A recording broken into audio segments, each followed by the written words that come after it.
Edgeworth. It's edge time.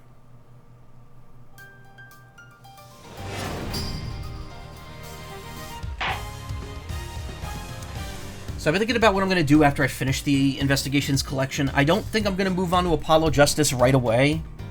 Again, I mentioned the pre-stream, I want to do Danganronpa V3, but there's also Rain Code, which I have, which I want to do after Danganronpa. But I might, you know what, I might do it like one at a time here, because I've been told Danganronpa V3 is a long-ass game.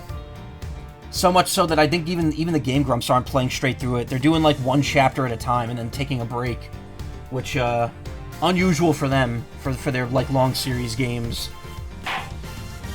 By the way, if you're ever wondering why I didn't stream Danganronpa 1, it's because I watched the Game Grumps play Danganronpa 1, and that's how I got into the series. And I'm like, cool, now I want to play 2 and on, so I did that. Anyway, we're in the latter half of Episode 4. This is Turnabout Reminiscence. This takes place 7 years before the events currently unfolding. This is the story of what was supposed to be Edgeworth's first trial, and both the prosecutor in charge before him, as well as the defendant, have been shot dead, or stabbed and shot dead, and now we're trying to investigate who did it. There's a young Franziska here with us. We just cross-examined the judge, who freaked out. The murder took place in a waiting room. The judge saw Gumshoe from the bathroom, and apparently there are $6 Swiss rolls being sold in the courtroom here. And it is September 10th, 2012. District Court, courtroom number 3.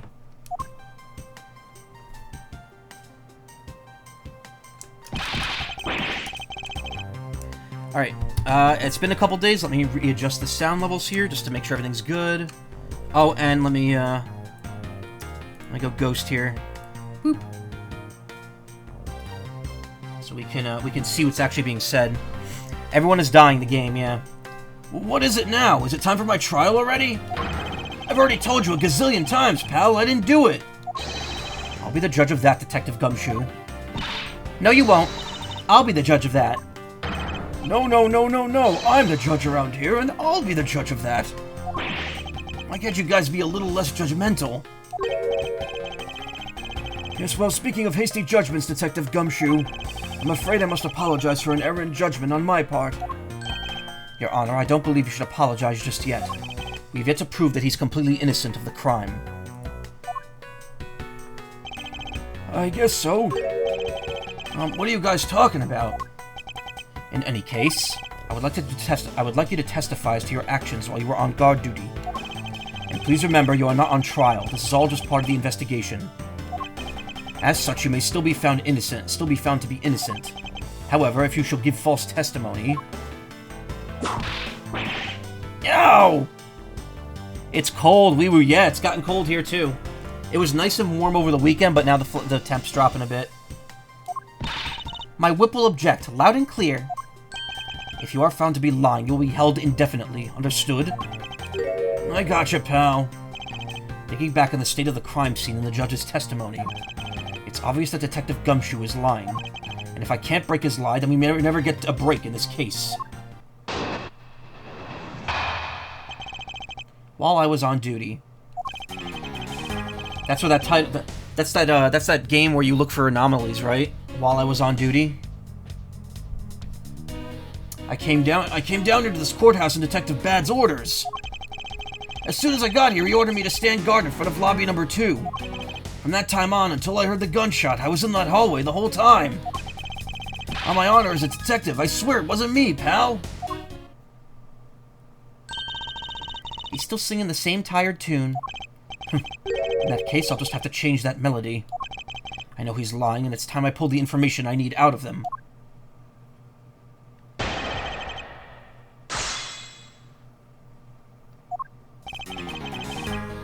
Hold it! So was it really Detective Bad who called you down here? You bet it was, pal. I was left in charge of the precinct while everyone was out, and this call comes in. I want you down here in 1 minute flat, he said. Well, I thought this was my big chance, my first case, so I made a mad dash down here. Although I couldn't exactly get here in a minute flat. So how long did it take you? About 10 minutes, I guess. And what was Detective Bad doing when you finally made it? He was waiting for me down on the first floor of the entranceway, pal.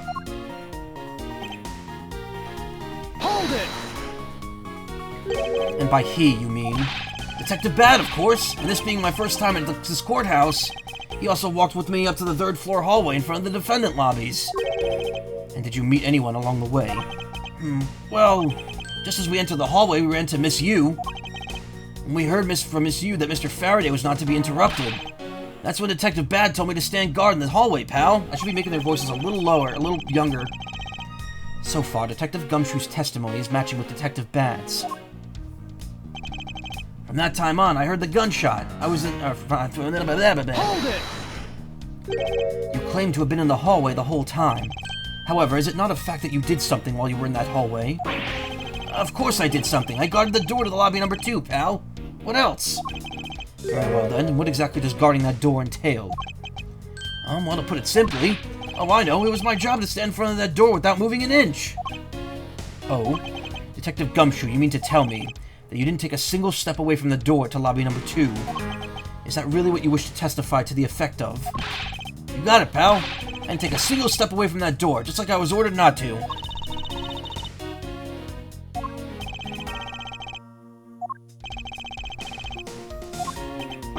Why is everyone so quiet all of a sudden? Because we're all in shock and in awe of your utter stupidity. Scruffy, if you're going to lie, at least tell a more believable one. Ow! But I'm not lying. I should hurry up and bring this insipid testimony to a close.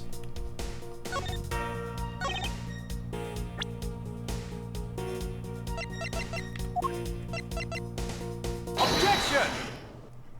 We already know he had left the chocolate handprint. I have an objection. What is it, pal? Detective Gumshoe, I wonder if you might recognize this from somewhere. Hey, it's one of those things. The courthouse special Swiss rolls, right, pal?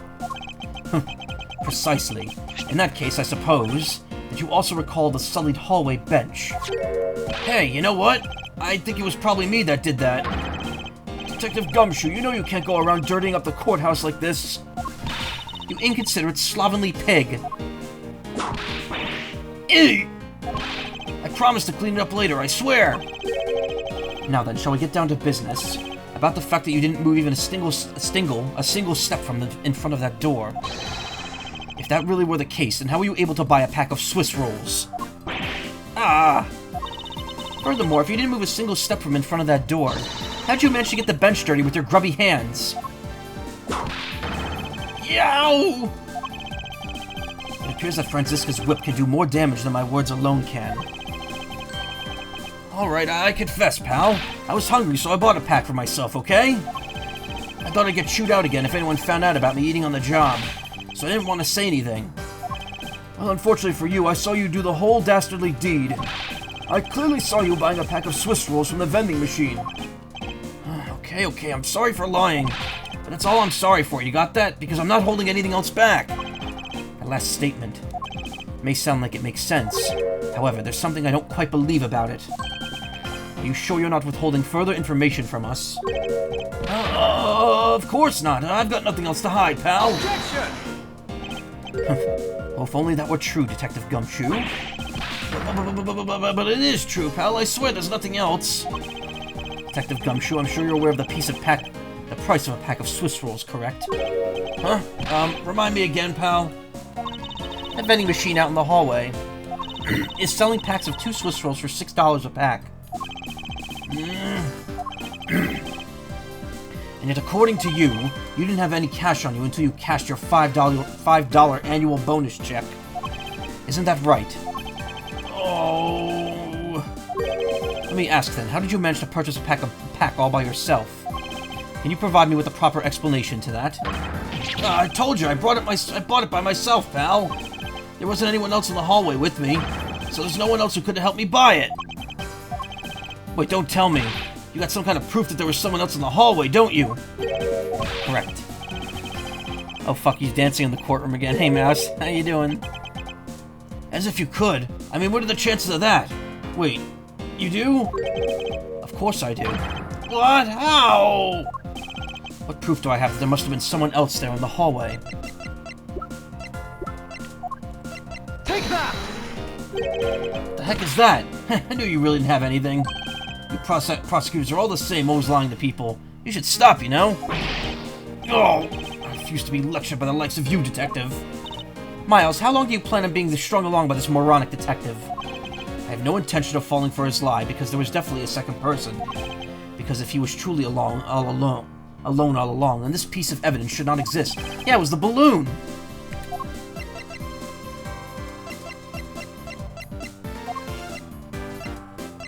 What are you talking about?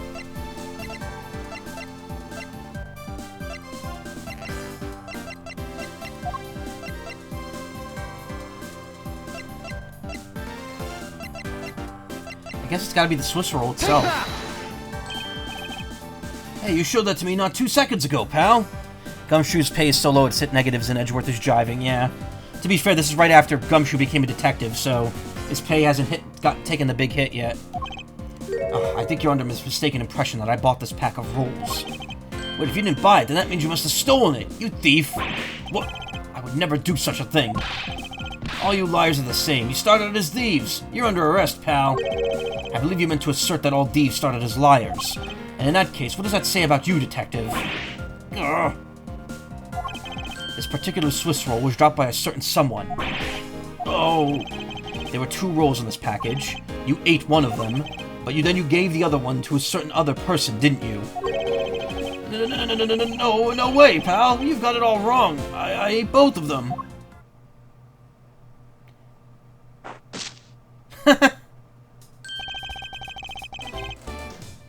Did you notice how she just popped into existence on the left side too? She didn't like slide in. She just like went, and then like walked up to Edgeworth. It would appear that we caught you at last.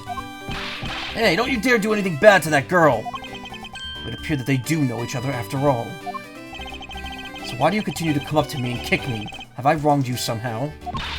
I have a name and it's K. K what? K Faraday. Faraday? Are you perhaps Mr. Faraday's daughter?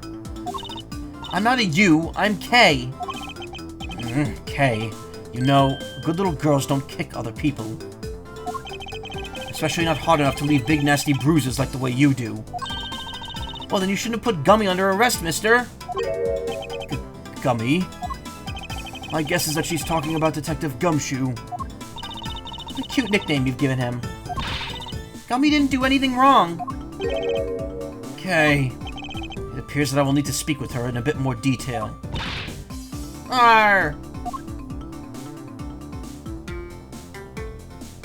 Oh. The fact that the game doesn't tell you when you have control is really funny. Also, again, why is the game lagging? Why does the game lag when there's like 5 sprites on the screen?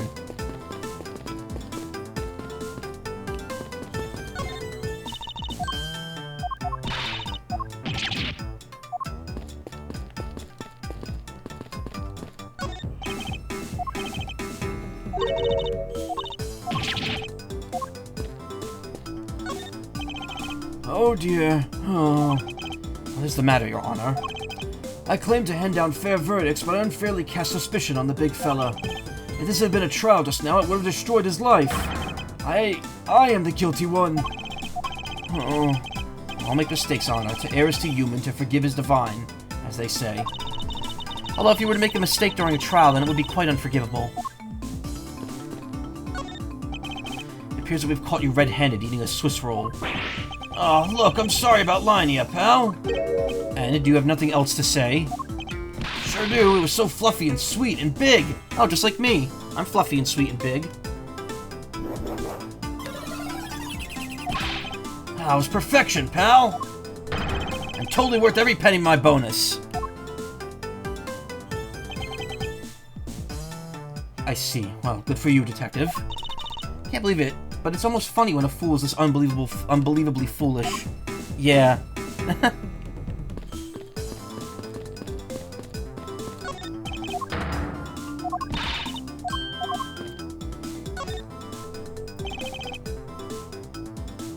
Now then, Kay. She's like a stray cat. I wonder if I should feed her something. The Swiss roll, obviously. Take that! Okay, I promise to give this to you if you calm down. Oh, a Swiss roll! It really belongs to you, though, doesn't it? Yeah, I was saving it for Daddy. Aww. I don't want to block her animations because she's tiny. She's small.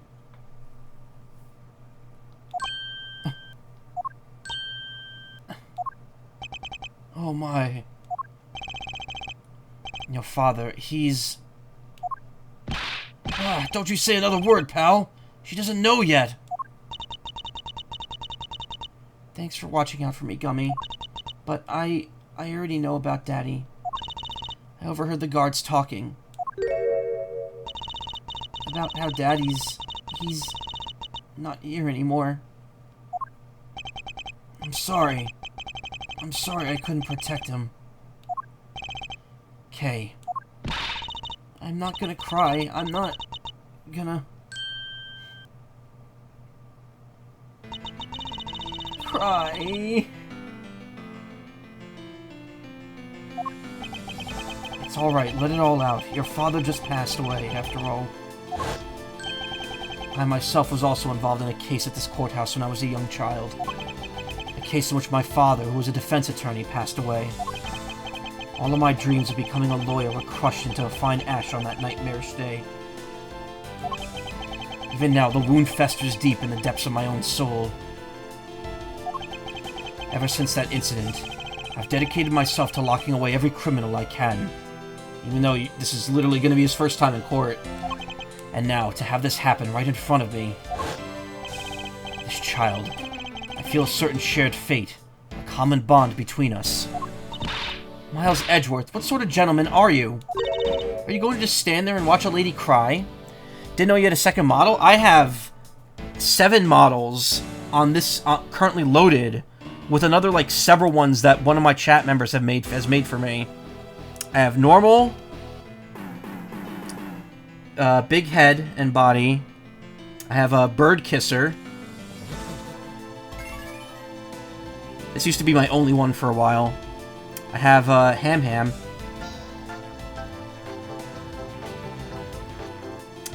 I have the big body animated one that Toxiku made me.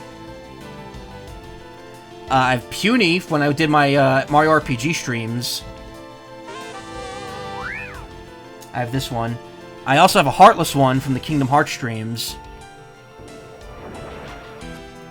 Can't really hear that sound effect very well. And Karma has also made me a human one to use during Ace Attorney, which I haven't loaded up. And, oh, he made me a Chow, too, to use during Sonic. So I'll have to load both of those in before, future games come up. There's also, when I switch forms, there's also the cloud that pops up. That's the same artist who did the normal one and the big-headed one. Belly, the best one. Yeah, the big Belly is a really good one. They're all really good, though. They're all done by different artists, so it's like, I can't really judge them. Karma's done the most for me, though. Most of my models are done by Karma. Burb gets a mouse kiss. Thank you. Oh, you're right. Sorry about that. Okay, here. How about we use this handkerchief here and dry your little eyes?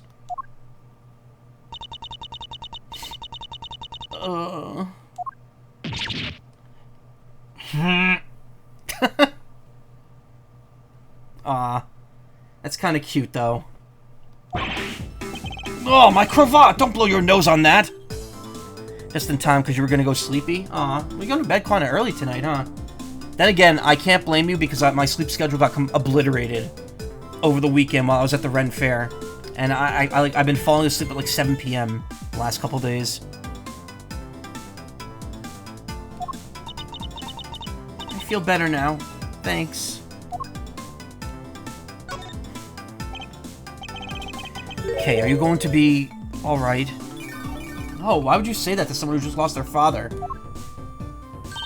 Yep, I'm already alright. Somehow I highly doubt that, but I'm not going to push it. I promised Daddy I'd never cry in front of strangers. And you're a good kid, aren't you, Kay? You always keep your promises, right? That's right. Even if I can't see Daddy anymore, I'm still going to keep all my promises. You're a very brave girl, Kay. You're a very good child for keeping your promises, the promises you made to your papa. I'll even testify that you didn't cry, just for you. Thank you very much, lady. It's nothing. I'm only telling the truth after all. It would appear that because her father was a respected prosecutor, Franziska is sympathetic to Kay's feelings. She's still not in the... Oh, yeah, she is. Never mind. Kay Faraday. Seems she talked to Detective Gumshoe during the recess. Age 10. So she's not much younger than Franziska. Franziska's only 13 here. I still can't believe this dude is 24. Look at this fucking guy's face. Jesus. Was the lawyer for Macaw. Was the older sister of KG-8 incident victim CCU.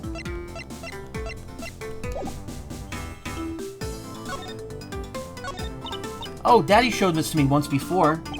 Well, he was a prosecutor too, so it's only natural that he had one as well. Daddy would pin this badge on me a lot, just for fun. Pinning a prosecutor's badge on a child for fun. Daddy said that if he put it on his clothes, the scary prosecutor would get mad. He also said that the scary prosecutor said it was more fashionable not to wear it. I wonder who that scary prosecutor could be. I wonder, could Kay be talking about Mr. Von Karma? Okay, about this. Huh? Are you giving it to me? But... I promised Daddy that I wouldn't take things from strangers. I'm sorry. It's alright, I wasn't intending to give it to you anyway. Okay. Guess I thought wrong. Miles, even if you show that to her, she isn't gonna magically know everything about it. I suppose you're right. Okay, about this. Oh.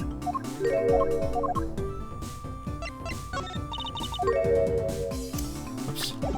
I came here with Daddy for his work and I wanted to eat with him. Daddy. She looks so sad and lost. Can't bring myself to make her recall any more about today's events.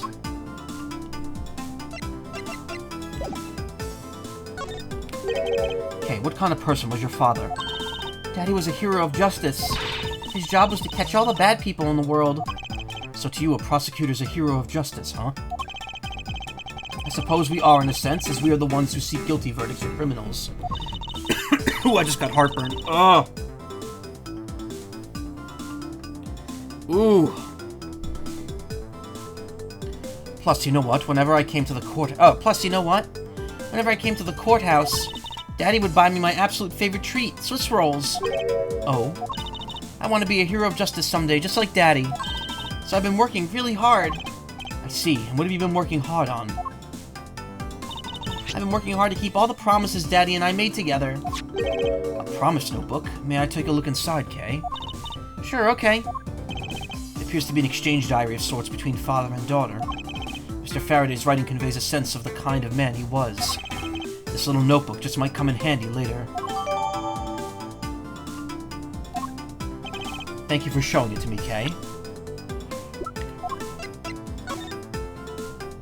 Kay's promises to Daddy. Promise 1, never take things from a stranger. 2, never go anywhere with a stranger.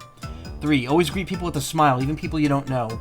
Promise 4, never cry in front of strangers. Promise 5, always try your hardest to learn about things you don't understand. Daddy's job is to make sure that everyone follows the rules. Kay, be a good girl and promise that you'll keep your promises to me, okay? Love, your Daddy. Aww. Hope you'll continue to work hard and become a hero, just like your father. I'm gonna try. Hey, Kay, so I'm a detective that catches bad people, right? That makes me a hero, too. Yeah, you're really cool, too, Gummy. Yeah, aren't I, Kay? What is with the two of them? I hand down verdicts of justice, so that makes me a hero, too. Yes, and thanks to your oh-so-heroic testimony, you almost painted that detective as a vile criminal and sent him off to jail. I'm really sorry about that. Gummy's not a bad man, okay? That poor judge, he's being treated like a vile criminal rather than a hero of justice. It appears that you and Detective Gumshoe are good friends, Kay. Yeah, we're friends. In that case, would you mind telling me a bit more about him? It's the promise notebook Daddy and I made. I have to be a good girl and keep all my promises we wrote in here. May I take a look inside for just a second? Sure, okay. Hey, Izzy. Oh god, I didn't think he'd look so gaudy in that prosecutor's coat. Yep. Yes, he does. But he only wears it for 2 cases and then it's gone. Aw.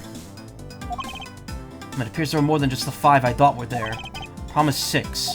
If you ever have a boyfriend, you must bring him to meet Daddy right away. Promise 7.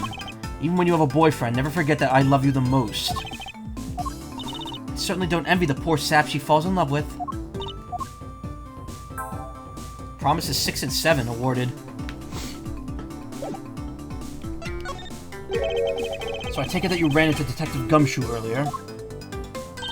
Yep. I was on my way to see Daddy when I saw Gummy standing there. He was standing in the hallway staring really hard at the vending machine, so I said hi. And when was this? Huh? Oh, before everything got crazy. Want candy corn? Ooh, I could go for some candy corn. I do enjoy it. How long were the two of you together? We only talked for a little while, and then we went on our own ways. That's right, pal. Kay and I only talked for a little while, and that's it. Oh, which means we have now confirmed that Kay was in the hallway during the recess, isn't that right? Aw, you got me! I told you to stop picking on Gummy, mister. Very well, then. I'll just have to speak with the good detective in private later. Swiss rolls. Were you the one who brought this pack of Swiss rolls? Or were you the one who bought this pack of Swiss rolls, Kay? Well, I didn't really have a lot of money, and I somehow made $1 out of all the pennies and quarters I had. But that still wasn't enough, and I really, really wanted one. Come to think of it, she did come and ask me to exchange a handful of change for $1. And that's when you came and asked me to change your money, correct? Yeah, thanks a bunch for doing that, mister. Sure, but let me ask you, even with that $1, you still didn't have enough, correct? Well, that's why... Hey, if you bully Kay anymore, I'm gonna have to arrest you, pal. You know, remind you that you're the one already under arrest. Ah! I sense that Kay is going to be less than forthcoming with this question. Sorry about your ruffly thing. Yes, well, now that it's positively drenched in your nasal mucus. Why say nasal? Why put it in that? Why word it like that, Edgeworth? Don't worry, Kay, I have a spare. So here, you could have this one. Just pops it off. Cravateless Edgeworth isn't real. He can't hurt you. Cravateless Edgeworth. Look at that white shirt. It doesn't look right with that. Like, look, what is that? It looks like Scrubs almost.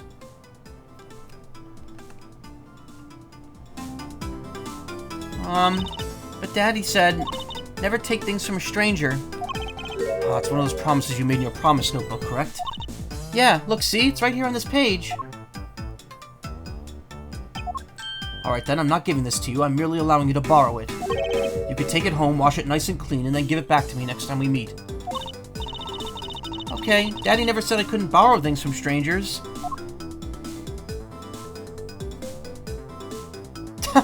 I like how it looks like you just put it back on and then Kay just gave up.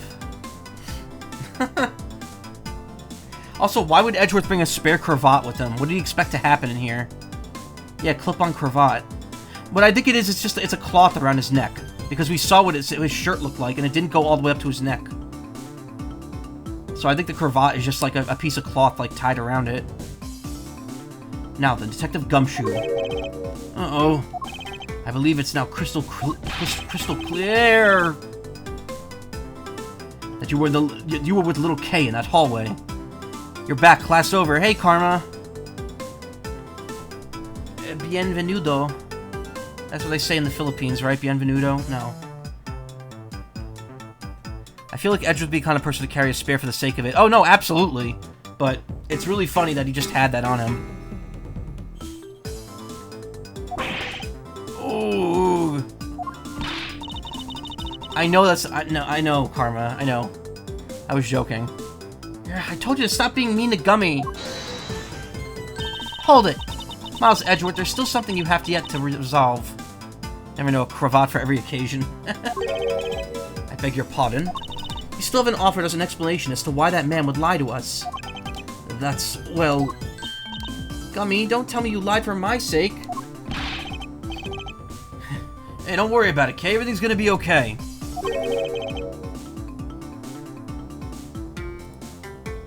Uh-oh, whoops, what'd I do there? Ah, so that's why. So what was Detective Gumshoe's motive for lying? If you can't explain that, then you can't call this a perfect investigation. His reason for lying is very simple. But what?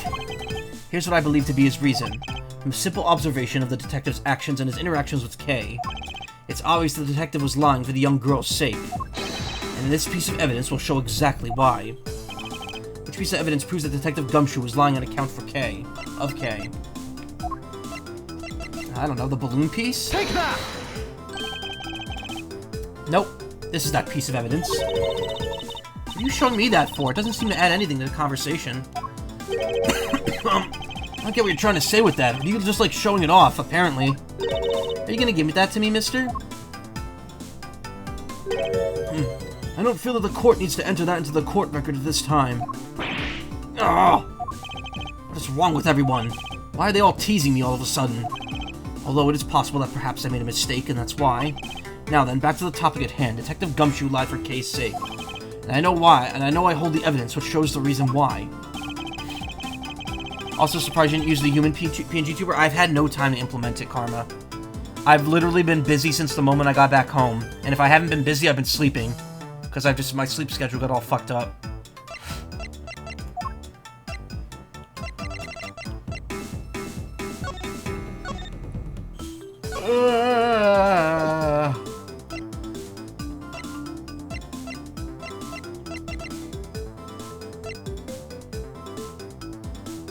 Swissy Rolly, yeah. Take that! Promise notebook? Mr. Faraday in Case Promise Notebook. How does this explain anything? If you could take a look at this page, it's clearly written that Kay should never take things from a stranger. When Detective Gumshoe heard about that promise, he tried to cover for Kay. What a foolishly foolish fool's fool of a foolishly reason for a fool. Huh. Ow! Gummy, you lied because of me, didn't you? Because I'm your friend, Kay, that's why. Gummy. At long last, Detective Gumshoe, could you please tell me the whole truth now? Guess there's no beating you, huh, pal? Okay, I'll spill the goods.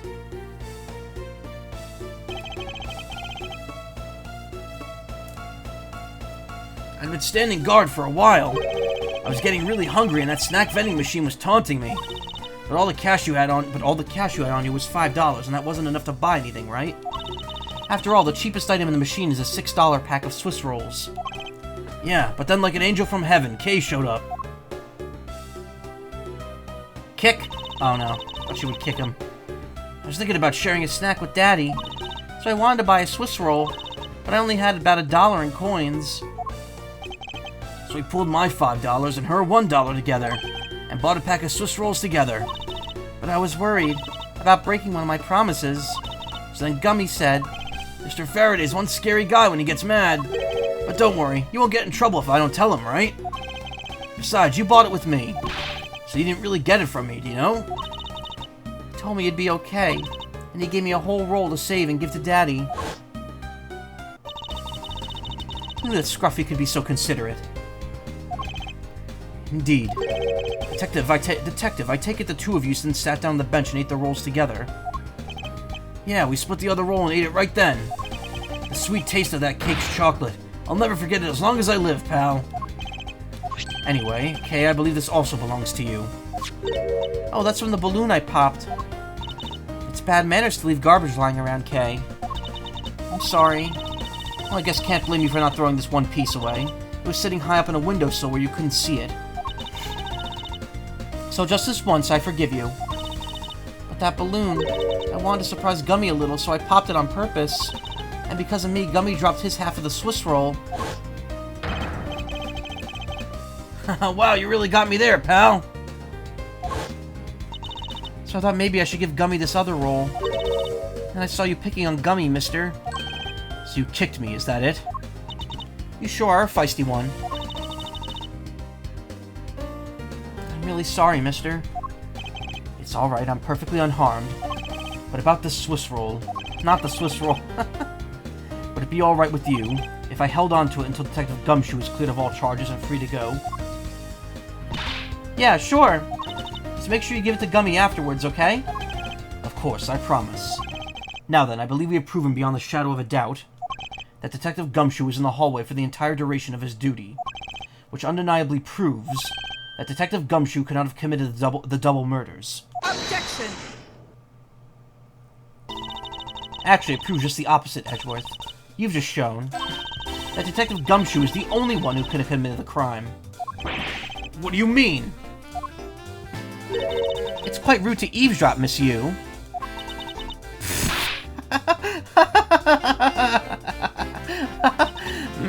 Oh man, I'm getting lectured on manners by a girl with a penchant for whipping people? What? How dare you talk with such insolence? I would have cared if you dropped something like an oatmeal pie or some other snack cake. Man, I said this before, but when I played this game for the first time, it got me. I was still in college, and I was like, oh man, now I want a Swiss roll. So I went and I bought like a bunch of Swiss rolls from the school store, and oatmeal pies too. I remember at least throwing one oatmeal pie in there because man, those things are good. Incredibly unhealthy, but great. I'm gonna grab a drink here. Oh, wait.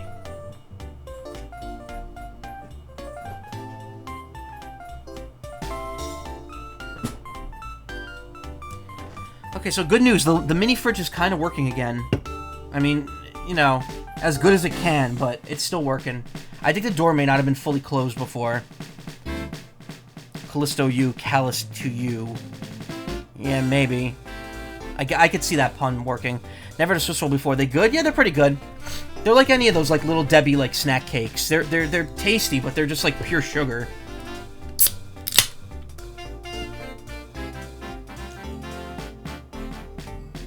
Ugh.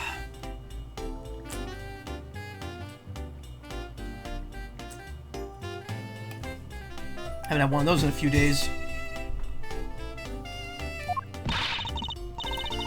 You're wrong, lady. Gummy's not the bad guy.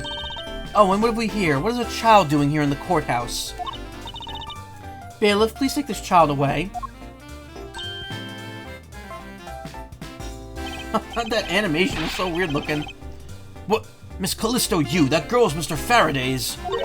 I know. So what? Think that just because she's the victim's daughter, she gets to run wild all over the crime scene? I think it's actually quite dangerous for her, so to speak nothing of getting underfoot. I suppose you're right. However, as long as we're in agreement here on that point, let's get back to the real issue at hand. Now then, Detective, you were in front of the door to lobby number 2 the entire time, correct? Yeah, but... You see, isn't it obvious that could only be the detective?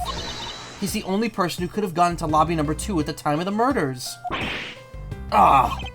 I have no counter-argument to that. Don't worry, I've already put in the necessary paperwork for his formal arrest. But the investigation is far from over. Oh, that's right, I was going to speak with you about that.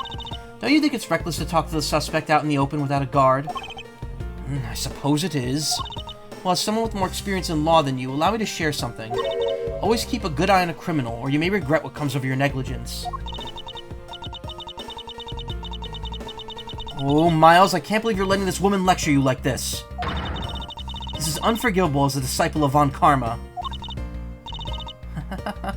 Down, Tigress. Now then, I'll be looking forward to the results of your investigation.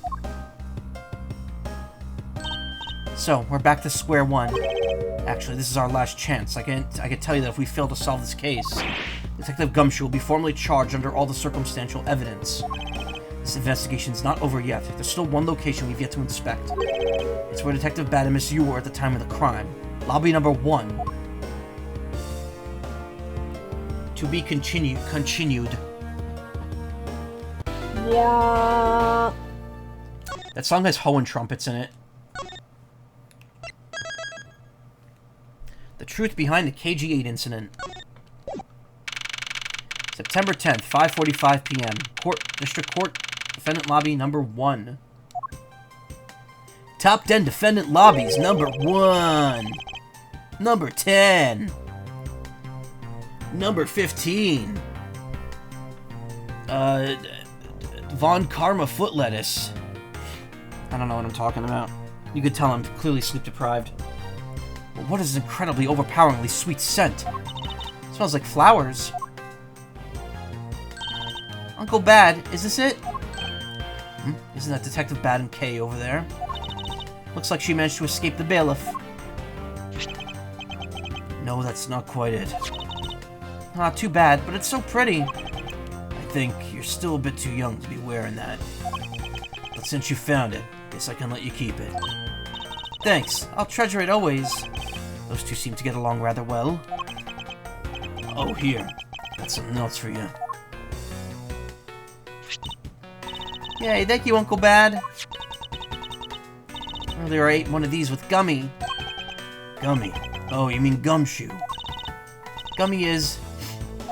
He was trying to be nice to me because I was gonna get in trouble. And then he got in trouble because he lied to protect me. I like that she's eating, but she's still clearly crying. It just tastes so good. Gummy. I know he didn't kill Daddy. Don't cry. Faraday would be sad if he saw you crying. I'm not crying. Okay. Oh, it's the mister from before and the lady, too. Don't you think it'd be a good idea to go home for the time being? You're not involved in the investigation, so it's for the best if you do. Actually, I'm Uncle Bad's assistant, so I'm related to the investigation. Is that so, Detective Bad? Yeah, I guess. What? You were just scolding us like kids and not to mess around, not to mess up the crime scene. And now you let this child run free? Why? People are free to investigate things outside of the actual crime scene. You also had a few things you wanted to look into. Got a problem with that? Huh? I don't have a problem with that, but I am curious to what Miss Yu is looking into. Uncle Bad, I'm gonna go look somewhere else now, okay? Alright, I'm counting on you. Oh, that's right. Hey, mister. Yes, what is it? I know Gummy really isn't the bad guy. I mean it. So please, find the real bad guy, okay? I won't forgive whoever did this. But in the absence of the perfect piece of testimony and evidence, there's no one else who could be the true culprit other than Detective Gumshoe. She wandered off while I was pondering.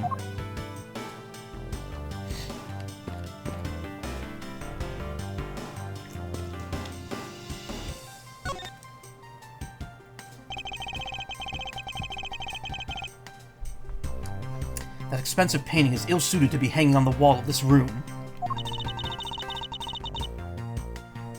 I wonder if a guard detail should be placed on it. Why do you say that? Well, a desperate low-paid detective might make off with it someday. You never know. She may be thinking about hiring a guard. But it's obvious she isn't factoring in the guard's salary whatsoever.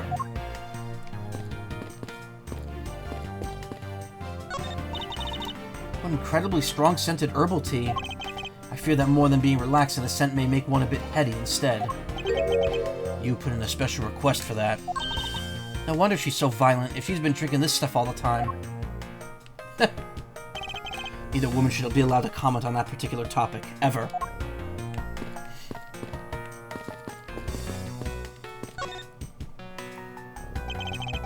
May not look like much, but I find that ordinary tables like this one are very useful. I think it's time they brought a new one. Wonder if they'll replace this table if I hit it enough with my whip. A much too heavy-handed method if I ever saw one.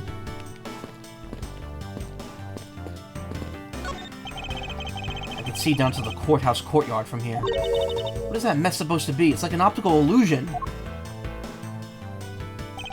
I believe it's supposed to be the postmodern in design. More like thoughtlessness in design. Can't disagree there. Why was there so much, like, lag on that dialogue box? One of the windows in this lobby is open as well. The air conditioner is working just fine in this room. So why do they open it, I wonder? This decorative plant's leaves are shinier than the ones in the plant on lobby number 2. That's probably because it's next to the windows where it's easier to photosynthesize. You may be right. Plus the curtains always draw in Plus the curtains are always drawn in lobby number 2. The caretakers of this courthouse don't think enough about the plants, do they? That's because they're the courthouse's caretakers, not a bunch of botanists.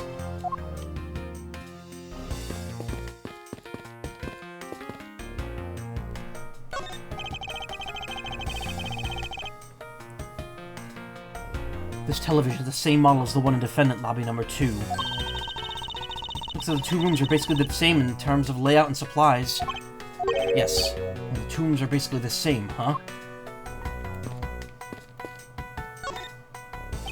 Like Detective Bat, what exactly was Kay searching for? Nothing that concerns you, boy. Oh, and I suppose it has something to do with Kay? It does, because she's Faraday's daughter. Anyway, hurry up and get to the point. I don't have time to waste. Sounds like you'd rather be left alone. I have something I'd like to confirm with you once again. I don't have anything to say to you. Be that as it may, we still have questions that we need answers to. Now then, first of all, what was the overpowering smell that is permeating this room? Upon entering this room, I thought I was going to suffocate. It's that ultra-strong perfume you wears. She spilled some of it. I was having a bad time of it myself. I didn't think twice and opened the window. That smell is still here. Perfume, huh? So the sweet scent in the air is perfume. Well, it's giving off quite a stench. I believe it's some cheap no-name brand. She said it's a famous brand from overseas. Nah. It's a knockoff. Yes, definitely a knockoff. No disrespect, but she forced one of those bottles on me. Here, little girl, you can have it. I was born for a much more expensive and refined perfume. However, seeing as how much you just happen to have of spare, I suppose I'll take it. Mouse Edgeworth, you will hold on to this bottle without fail. Why can't she ever be honest about what she wants? Same perfume as the one spilled in lobby number 1. There was perfume spilled in lobby number 1? Huh?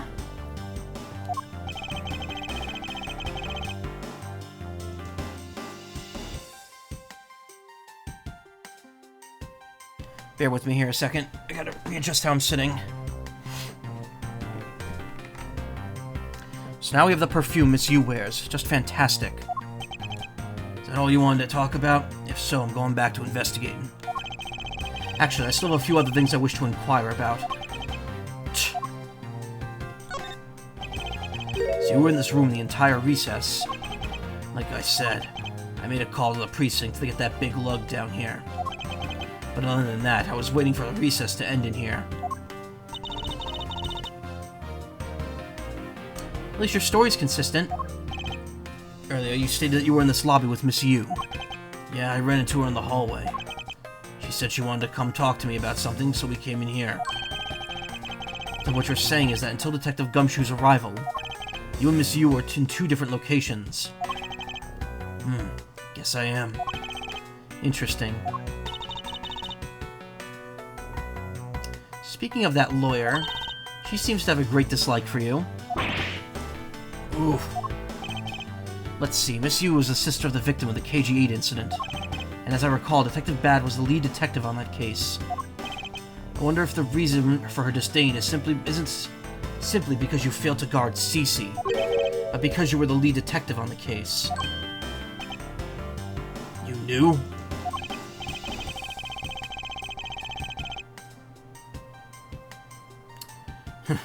I also know that today's trial involving the Kodopian Embassy staff member is being referred to as the second KG-8 incident. Now then, Detective, I believe it's time you were honest with me. And you told me the truth behind your relationship with and told me the truth behind your relationship with Miss Yu and Mr. Faraday. And the KG-8 incident.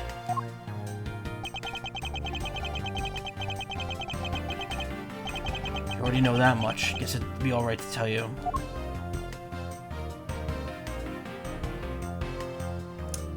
KG-8 incident, relation to Faraday. Okay. Now then, I'd like to ask you a few questions about the KG-8 incident. Not exactly a happy story, other than the people who were directly involved. You two will be the first to hear what I'm about to tell you.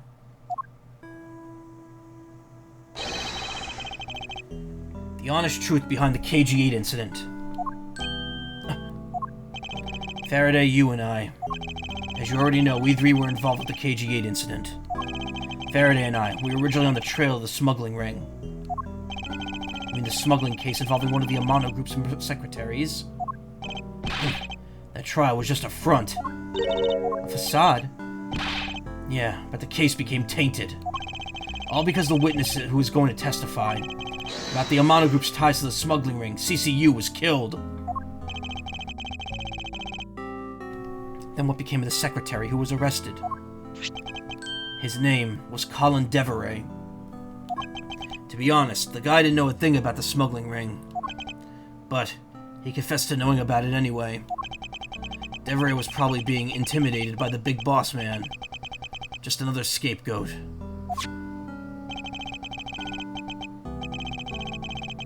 The boss man of the Amano Group, he can't seriously be Mr. Ernest Amano. That can't be right. It's probably just Detective Bad's personal hypothesis. What is he trying to do, suspecting Mr. Amano of being involved with smuggling? I suppose it would have been quite difficult to secure an acquittal after he confessed. But this man who killed CC... But the man who killed CCU, Manny Cochin, was a completely different person. Since he's already been acquitted once of her murder... Mr. Faraday, how could you have let him go?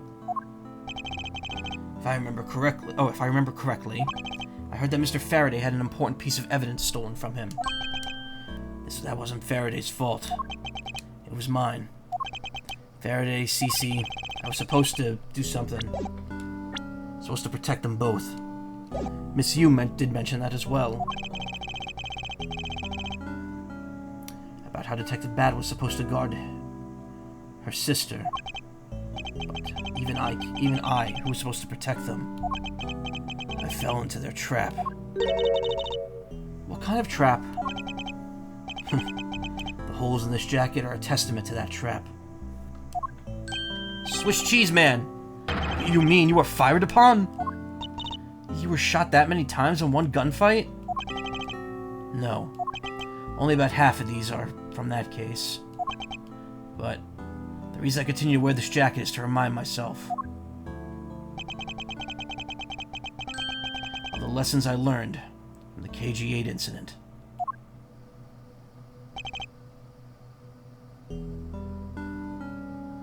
I see.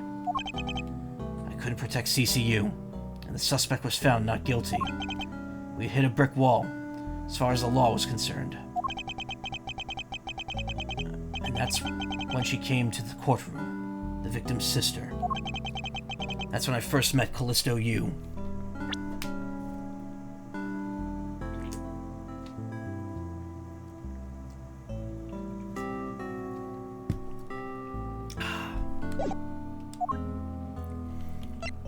Callisto sounds like a tropical drink, because they make that Calypso like blue lemonade that one British kid smashes in that one viral video. It's fucking minging. Relation to you. Relation to me? About when you first met Miss Yu. It was on the day of the verdict of the KG-8 incident was handed down, was it not? Yes, Faraday and I, we both apologized from the bottom of our hearts. It was all we could do, but just saying you're sorry won't bring my sister back, she said. And then she gave me a hard slap across the face. Damn. That's a bit sad.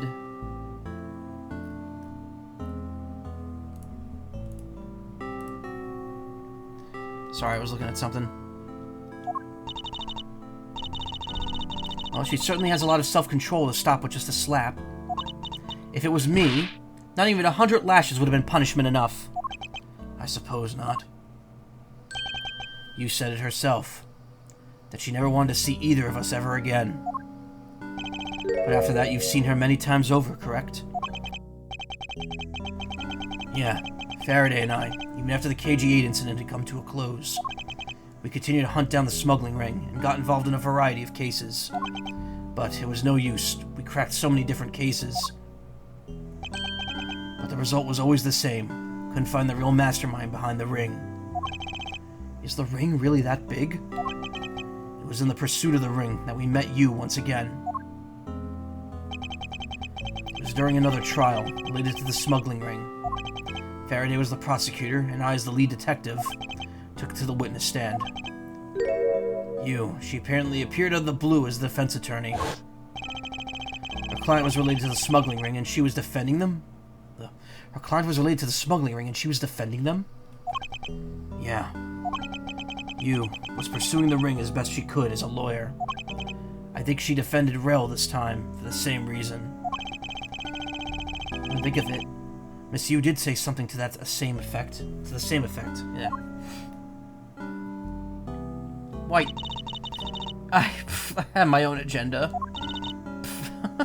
I'm still in the hunt for leads regarding the KG-8 incident, alright?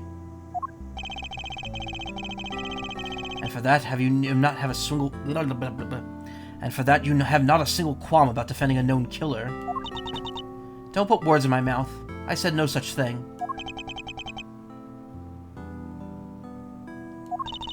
The only way I had to get close to Mr. Rel was to be his lawyer. I had no intention of covering for him either. So don't you dare suggest I was going to.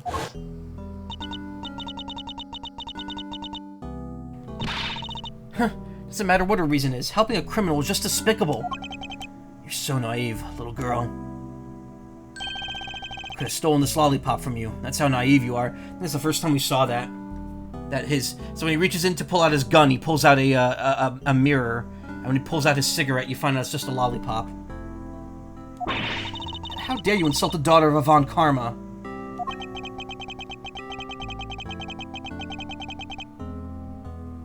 Just like us, you felt that she had hit the limit of what the law can do.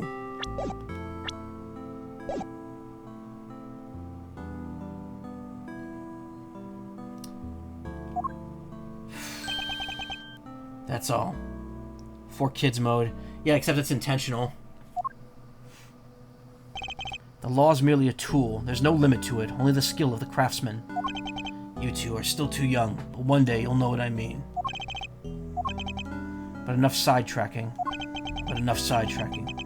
What matters is when we met is that we met you again in pursuit of the smuggling ring. That's all.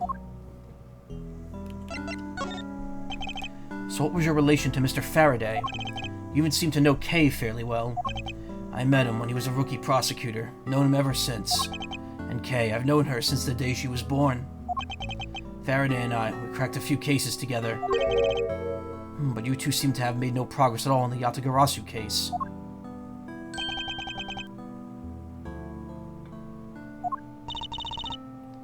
Did we touch a nerve?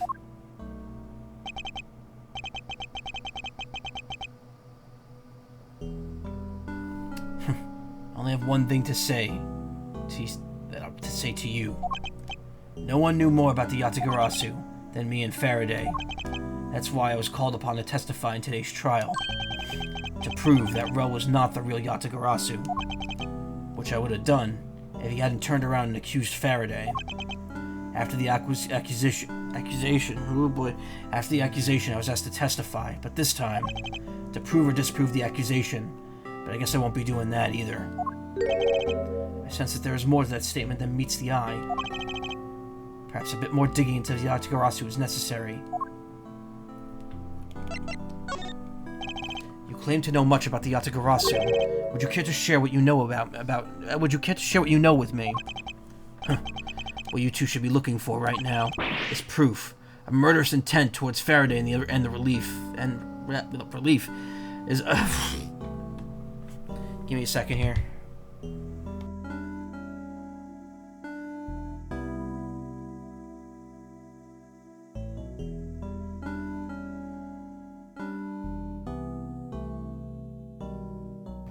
Alright, recalibrating.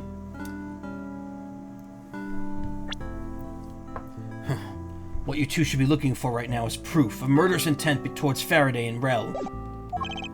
I agree, which is exactly why I'm asking you about the Yatagarasu. What? KG-8 incident and the second KG-8 incident. Both of these cases are tied to the smuggling ring. And in both of these cases, the witness who was to testify about the ring was murdered. However, there's one point in which they differ. And that is the presence or absence of the great thief, Yatagarasu. Mr. Rel claimed to be the Yatagarasu. However, in the middle of the trial, he suddenly declared Mr. Faraday to be the real Yatagarasu. Then, during the recess, they were both killed. Don't tell me that you find that to be at least a little bit odd.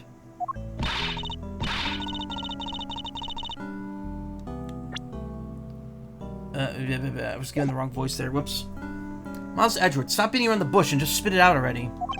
I believe that there must be some reason that the two men suspected of being the Yatagarasu were both killed at the same time. A reason, huh? And so, in order to catch Mr. Faraday and Mr. Rell's cold-blooded killer, I feel that I must need to learn as much as I can about the Yatagarasu. If it will help you solve this case. Then I'll tell you. I'll tell you the real reason why they never caught the Yatagarasu. What was that sudden outburst for? You almost made me whip you by accident. Whoa! So accidentally whipped me, anyway. There are three main reasons why the Yatagarasu will always be one step ahead. First, the Yatagarasu always knows the exact locations of the target object. Second, the Yatagarasu always knows exactly how to disarm the security system. Third, the Yatagarasu doesn't leave a single shred of evidence behind, ever. I see, so those are the Yatagarasu's special traits. Sounds like an incredibly elusive thief. Yatagarasu has never been caught on tape, never tries to draw anyone's attention, and will never do something as lowbrow as commit murder. That's how I knew. That's how I knew that Rell wasn't the real Yatagarasu right away. But you can't see that sort of logic on its own to prove that he wasn't. Listen, little girl, I'm not done with you yet. What's different about this time was that the evidence related to the smuggling ring was sent to the police. And the sender was none other than the one who infiltrated the Kodopian embassy. The Yatagarasu.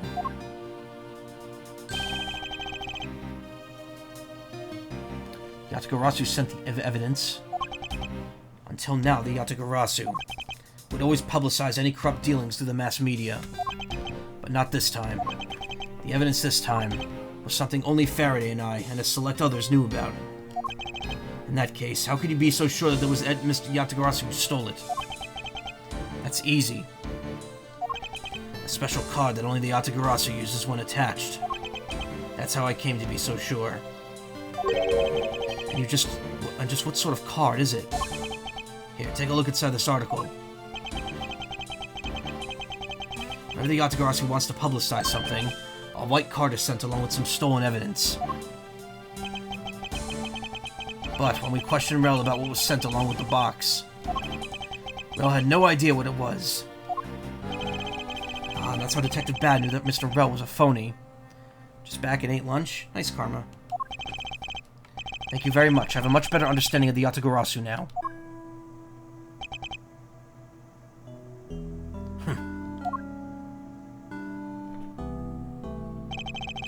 Excuse me, Mr. Edgeworth. Yes? His Honor would like to transfer the evidence from today's trial over to you. So if you could please head over to the courtroom, it'd be much appreciated, sir. Also, Yatagarasu talk has given me a really silly fan game idea. Nice. Interesting. Understood. I'll be there shortly. Detective Bad, what does the law mean to you?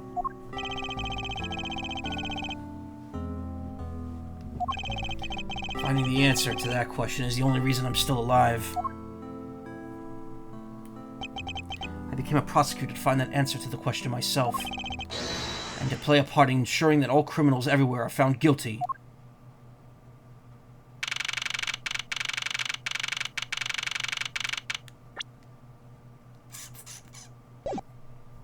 September 10th, District Court, Courtroom Number 3.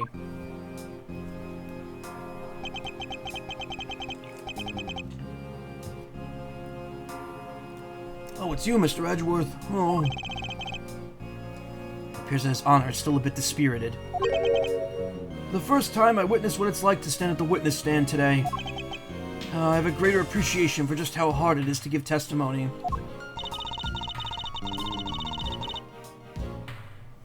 Well, there's no reason for you to be all depressed about it, Your Honor. As a judge, no one expects you to think about anything other than the verdict. Franziska, there's no need to further depress His Honor. But I'm not trying to, Miles. Your Honor. Your Honor, I've come to collect the evidence that was to be transferred to me. Hey. Your Honor, the evidence? Your Honor! Oh! Yes, can I help you? I'd like to collect the evidence now, sir. Your Honor, do you really think you could stay focused long enough to at least do your job? Yes, I'm sorry. And I would, except the defense attorney has yet to arrive. She's busy with the investigation, so let's keep this brief, shall we? Very well. Well, in that case, please confirm that all the pieces of evidence are present. Furthermore, the evidence that was supposed to be used in the murders of Mr. Faraday and Mr. Rell are also included, so please go ahead and use them in your investigation into the lead cause. Understood, Your Honor. The pieces of evidence that were used by the murdered... The pieces of evidence that were used in the murder of those two men. This could be a very good chance for me to find new leads regarding this case. Maybe it's something that will finally lead me to the truth. There's all the evidence over at the prosecutor's bench for you. I see. Thank you very much. I'll go and confirm that they're all accounted for. Oh. It appears the judge is still a bit dispirited. Stop that! You're being so depressing. Whoa. You should listen to her, Your Honor, before things go from bad to worse. Well, can't really be helped. Can't really get much worse for him, other than to be whipped by her.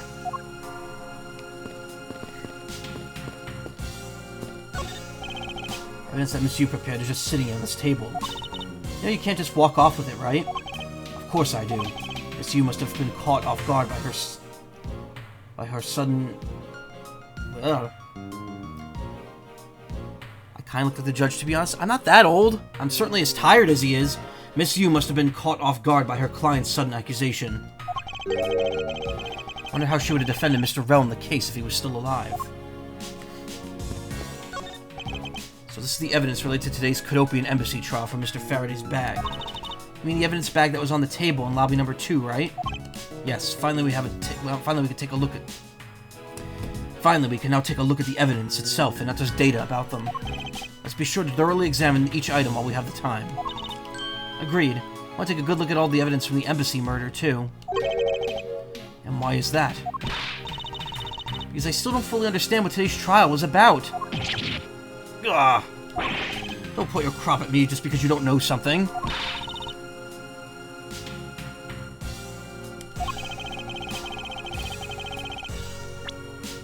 Oh, and don't you... I skipped a line there. And don't you try to order me around just because Papa chose you today. See, someone is still sore about not being picked by Mr. Von Karma. It's all so real, seeing this knife up close. So we have the knife, the gun, the envelope, and what's this organizer doing here? Oh, that's right, I completely forgot to tell you. About what, Your Honor? They found Mr. Faraday's personal organizer inside that big evidence bag of his. Detective Bad requested it be passed along to you. He said it would help with the investigation. If Bad said that. What sort of strange luck? I'll never look a gift horse in the mouth. We might as well flip through it too. Oh, that's until blah blah blah. The gun was originally used to kill the Cadopian Embassy staff member. When the crime was reported, the responding police found Mr. Rell still holding it, which led to his immediate arrest. And then, this gun took the original shooter's life. How ironic. Indeed. Doesn't seem to be anything else we could learn from this piece of evidence, though.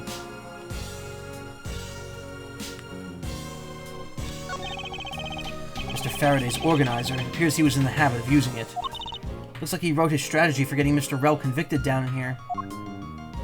I've collected all the evidence that I need to prove that Rell was the killer. Between the handgun Rell had on him when he was arrested and the surveillance tape, should be able to prove that he was the one. It appears that Mr. Faraday honestly believed that Mr. Rell was the killer in this case. The sound of his handgun going off was recorded with superb clarity on the surveillance video. I also have evidence I could use to prove that Rell is not the real Yatagarasu. Okay. And it would so appear that they had proof that the Yatagarasu...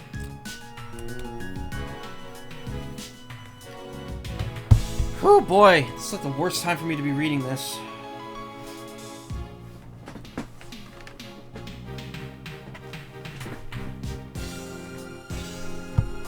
And it would appear that he also had proof that Mr. Rell was not the Yatagarasu.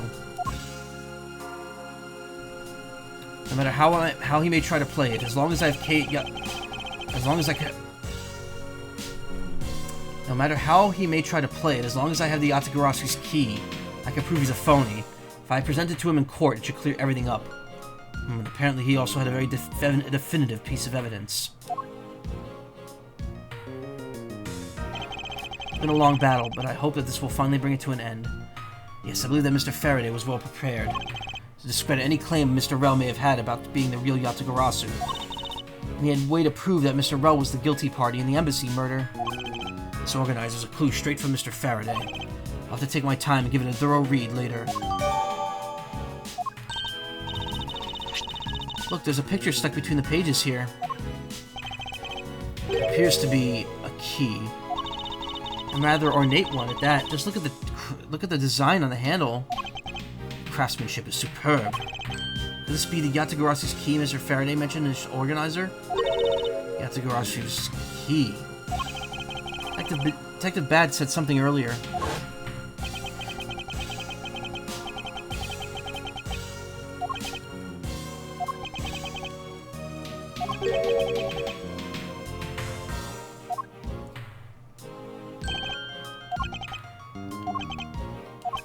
I'm not rereading this, I'm sorry. I need a second to get my bearings here anyway. We literally just saw this like 10 minutes ago. Mr. Faraday must have been trying to keep this secret key safe. As the prosecutor on both the Yatagarasu and smuggling ring cases, that's to be expected. Photo of the key the Yatagarasu sent. It has a rather unusual shape.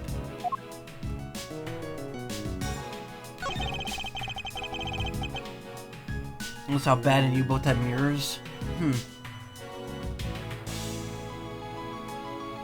Is this the knife that was used to kill Mr. Faraday? Who would have thought that such a beautiful piece of art could be used for such a cruel act? It's never crossed your mind that you would lose your writing crop for the wrong pictures? What? It's never crossed your mind that you use your writing crop for the wrong purpose? Oh no, I said pictures there. That's odd. What is it? Mr. Faraday didn't mention anything about a knife in this organizer. That certainly is odd. The weapon was used to kill the Kodopian embassy staff member was the gun. But if that's the case, then where did the knife that was used to murder Mr. Faraday come from? Isn't it obvious? It was brought into the courthouse by Mr. Rel. That's the only logical conclusion, right? No, because it's not that easy to smuggle a weapon like that in here.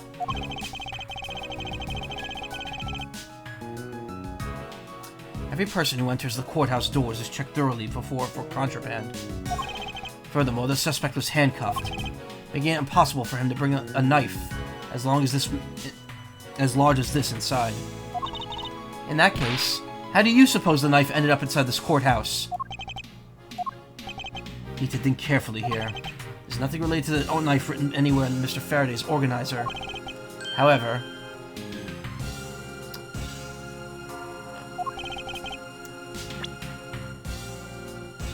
it is a fact that this knife came from Mr. Faraday's evidence bag. Conversely, there is one item listed in Mr. Faraday's organizer that no one has claimed to have seen today. So in order to solve this mystery, I believe I'll need to take another good look at the evidence. Miles Edgeworth, can I take the fact that you have yet to answer me to mean that you don't have an answer for me? Actually, I do have the answer, Franziska. What? Then what is it? One of the pieces of evidence we've been holding has been hiding a secret on our... Oh!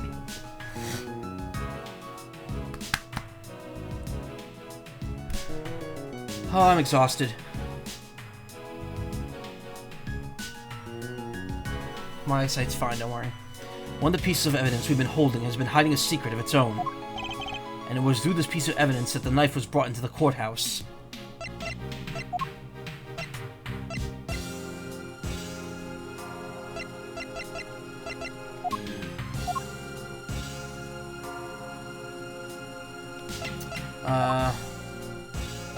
I guess it has to be... Maybe it's the knife, because the knife wasn't mentioned.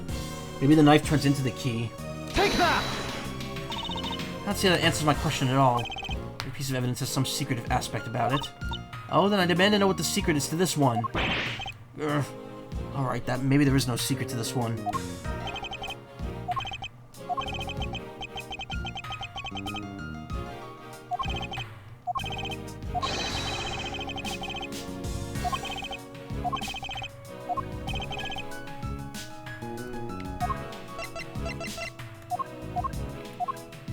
Oh, the key is actually here. Take that! This Yatagarasu's key Mr. Faraday mentions in his organizer. This is how the knife was brought into the courtroom. You're not making any sense, Miles Edgeworth. You just need to look a bit closer, Franziska, to see what I mean. Does the color and orientation of the key's hand remind you of anything?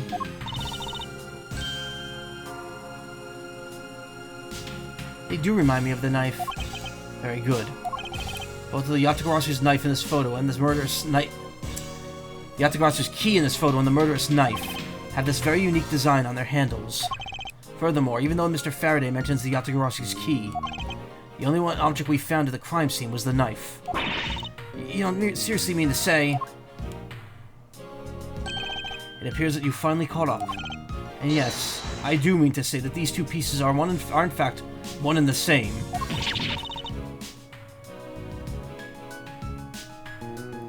That's impossible. To quote Luke Skywalker, that's impossible. Even if that is what you believe, we should still investigate this possibility. Now then, let's examine this knife in a little more detail.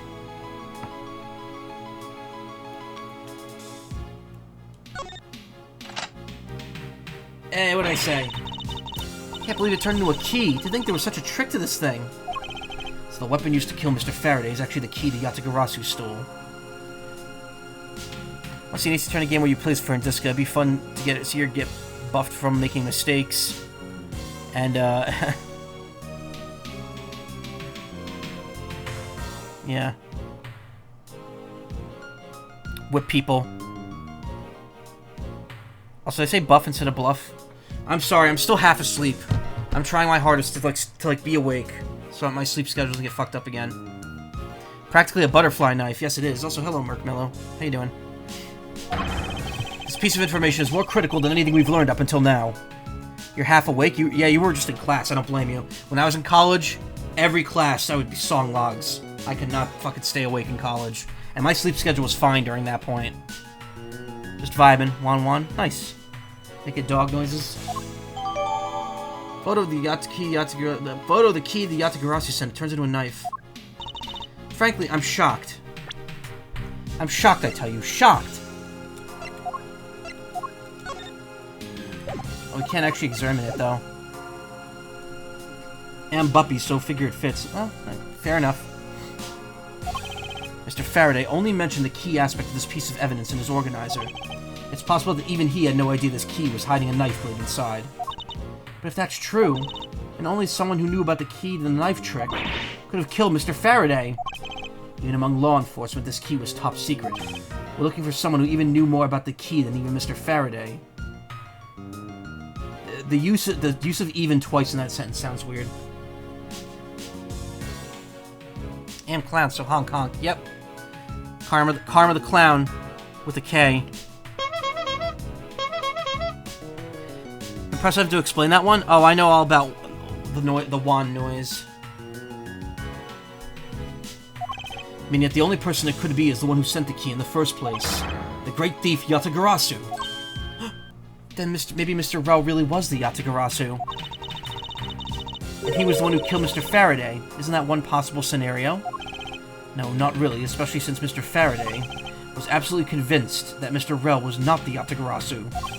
Besides, as Detective Bad said earlier...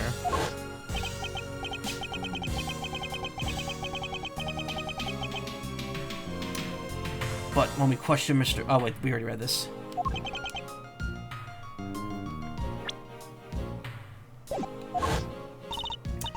I see. Alright then, keep your secrets. Alright then, I guess the person who knows the trick behind this key is someone else, and that person is the real Yatagarasu. Seems this key is truly the key to solving this case.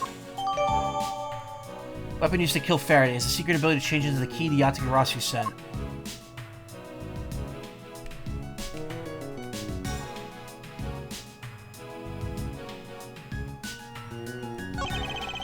I took a quick look through these documents before the trial started. Well, I wasn't even afforded the opportunity to skim it. Suppose I should explain it to you then. Yes, you should. Perfectly in its entirety, if you please. On the night of September 8th, an embassy staff member was killed in front of the embassy This is a picture of his thumb with a face drawn on it. Staff member died of shock due to being shot in the heart, and he was to blame. He gave Love a bad name. Macaw was brought in that night as a suspect and thoroughly questioned, because the murder weapon was found on him, for which he was arrested on the spot. Oh, you two know each other? That's cool. A simpleton of a man, that's what he is. Simpleton of Mana, the next Mana game.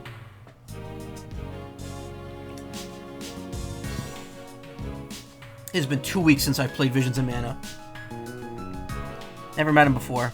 Oh, okay, never mind.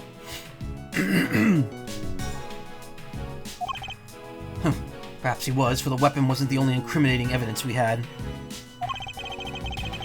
Yeah, they grilled Macro. Mr. Rell was caught in the act on film by a security camera. Give people nicknames and try to be nice to everyone. Okay, fair enough. He was an even bigger simpleton than I thought. Can't believe he didn't notice a security camera. The Cadopian Embassy security system is supposedly very well designed. May have simply not been aware that there was a camera in the area. Macro and his cousin Sar, Deans, and Toon Ha. Yeah. So, have you seen the contents of the video for yourself? Shot him.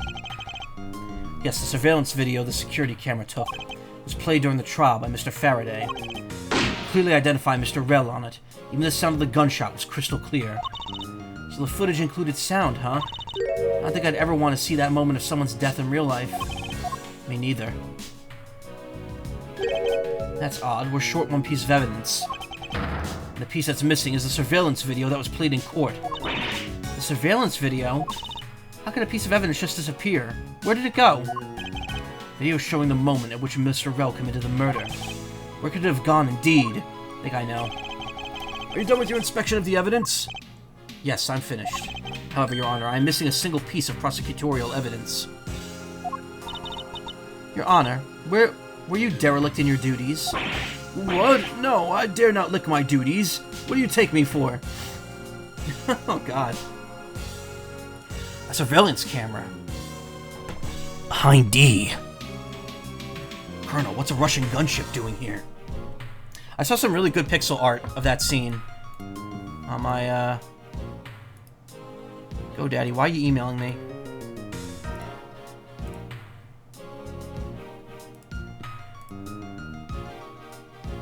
Where did it come from? Where'd it go? Where'd it come from? Surveillance Joe. Where is it? I just retweeted it earlier. Oh yeah, it's animated.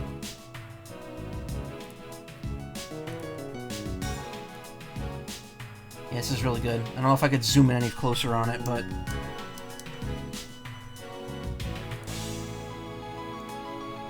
really cool. I love when people do, like, super detailed, moving pixel art like that. I can't imagine how long it took this guy to make that.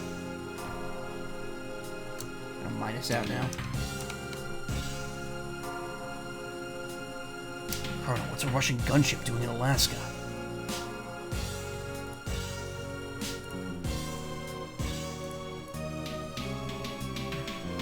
Judge, you blithering buffoon, turns to the camera and jabs the thumb as to say, get a load of this guy. Doesn't even know the word derelict. Karma. Don't do that to people you just met.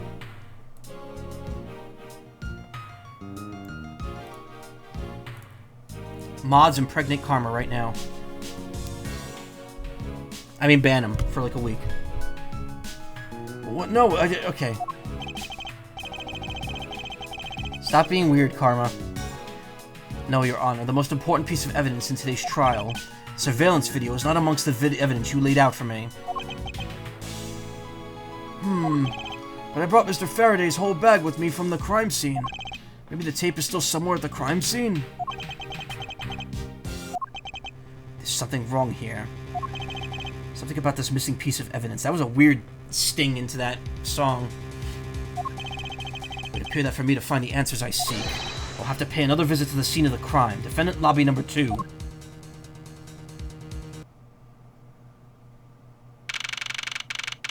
Why is the music, like, cutting out like that?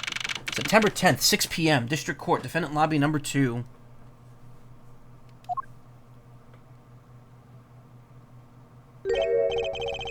That's Detective Bad, but who's he with? Never seen that officer before. So, did you find it? No, not yet. I've looked everywhere. I see. Well then, please continue with the search. Understood. I'll continue the search.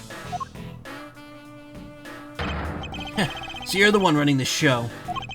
Prosecutors like you shouldn't even be allowed at crime scenes. How dare you? Just who do you think you are?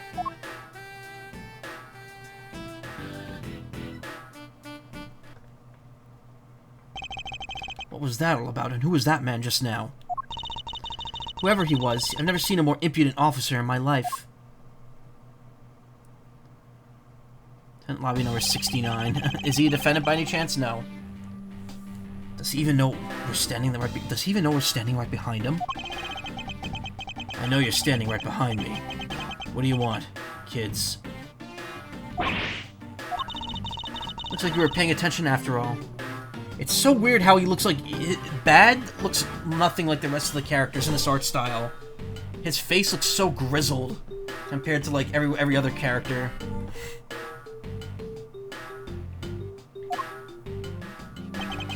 Of course I was. I have eyes in the back of my head. Ah, so that mirror isn't just for vanity's sake. It's for him to keep an eye on who or what is behind him at all times. How many Mayas does it take to screw in a light bulb? None, because they're all accused of murders. Why'd you turn the word murder into, like, why did you try to force a pun there? I'm confused.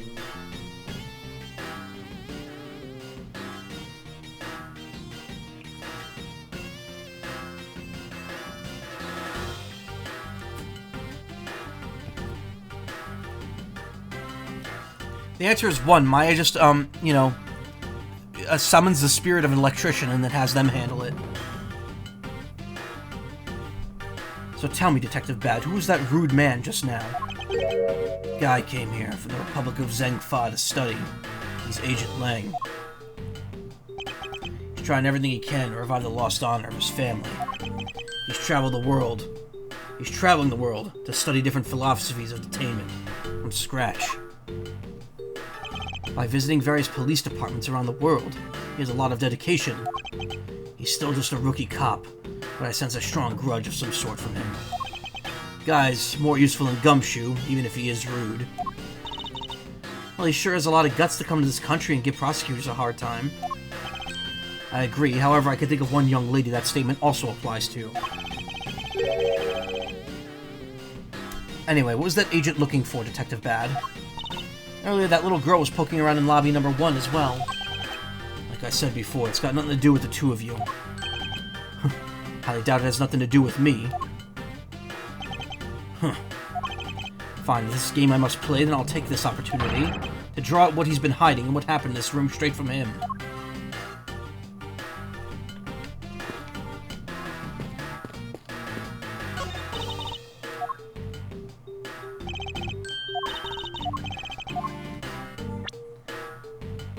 Oh, that's different. That is one tiny TV. Detective Gumshoe was rather shocked at this and said it was huge compared to his own. Huh, anything you compare with something he owns will always seem grandiose. Speaking of grandiose, I'd say that ego of yours could use a little deflating as well.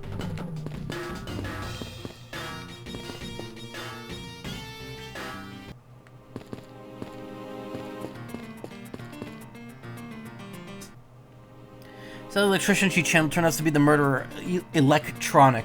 And she is now accused of murder. God damn it.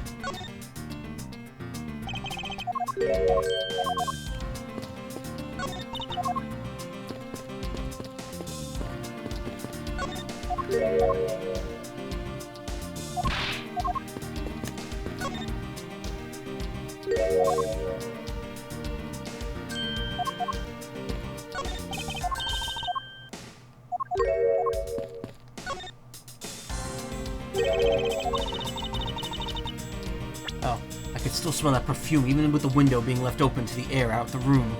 I shouldn't just forget to close the window, Miles.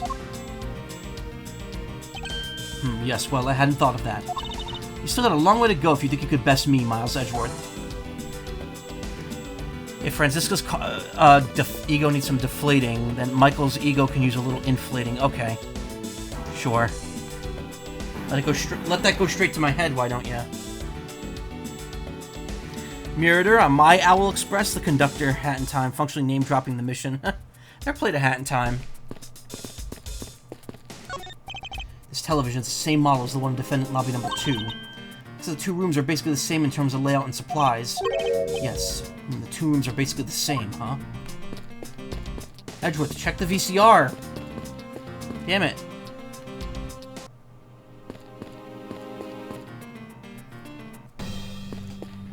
I suppose it's impossible to enter... Yeah.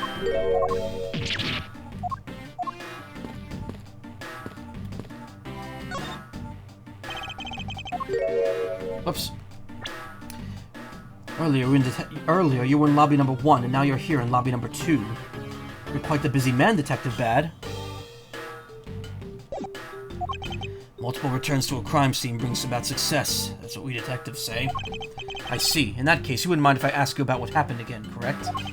I don't have anything left to say to you, boy. Boy? You'll see. And we'll draw my answer from you, one way or another. Would it kill you to help us even a tiny bit in our investigation? I gave Faraday's notebook to the judge earlier. That's help enough, don't you think?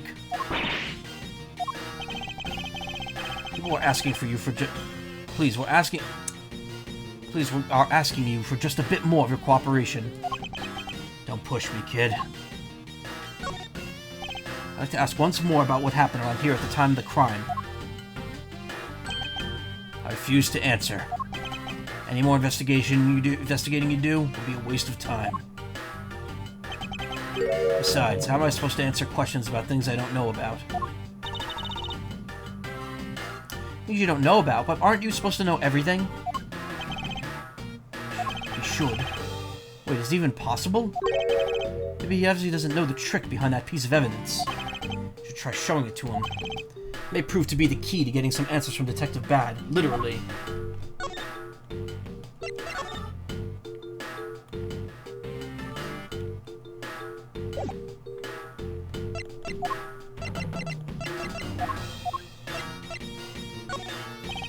Detective Bad. Forgot about that character. Also, hello. Hey, Ayla. How you doing?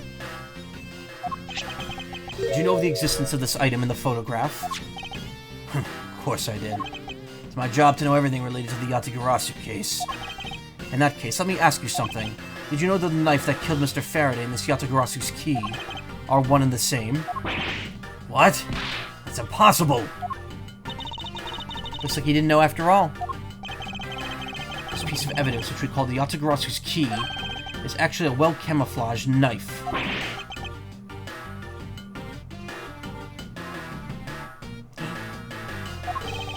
Mr. Faraday was planning to use this Yatagarasu's key to prove that Mr. Rell was not the real Yatagarasu. Isn't that correct? Guess so. However, Mr. Faraday had no idea that it was in fact a knife. I have to admit, neither one of us knew that fact. And if neither of us knew, then no one in law enforcement knew either. How do we miss on something as big as this? I noticed that since a little while ago, you appear to be searching for something. I presume this key is what you were searching for. Yeah, that's right. And why were you searching for it? Because I promised Faraday. I promised I'd protect that key with my life.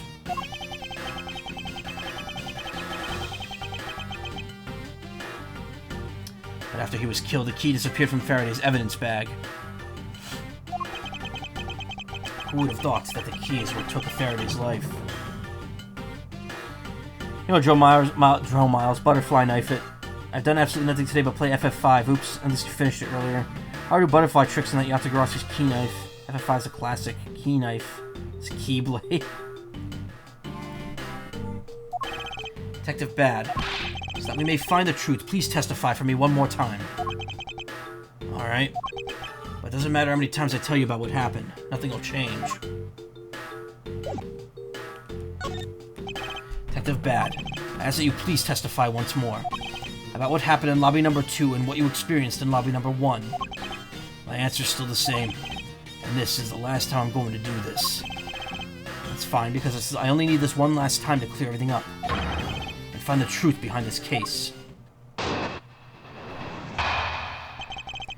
Detective Bad's movements. I was in Lobby 1, talking with you. We were talking about some trivial things. Heard the gunshot right before the trial was about to reconvene. Then when we heard it, you and I immediately dashed out into the hallway together. I saw Gumshoe goofing around there, and then we all went into lobby number 2. Sounds like the exact same story he told us before. Indeed. However, I feel that we have yet to draw out all the information we can.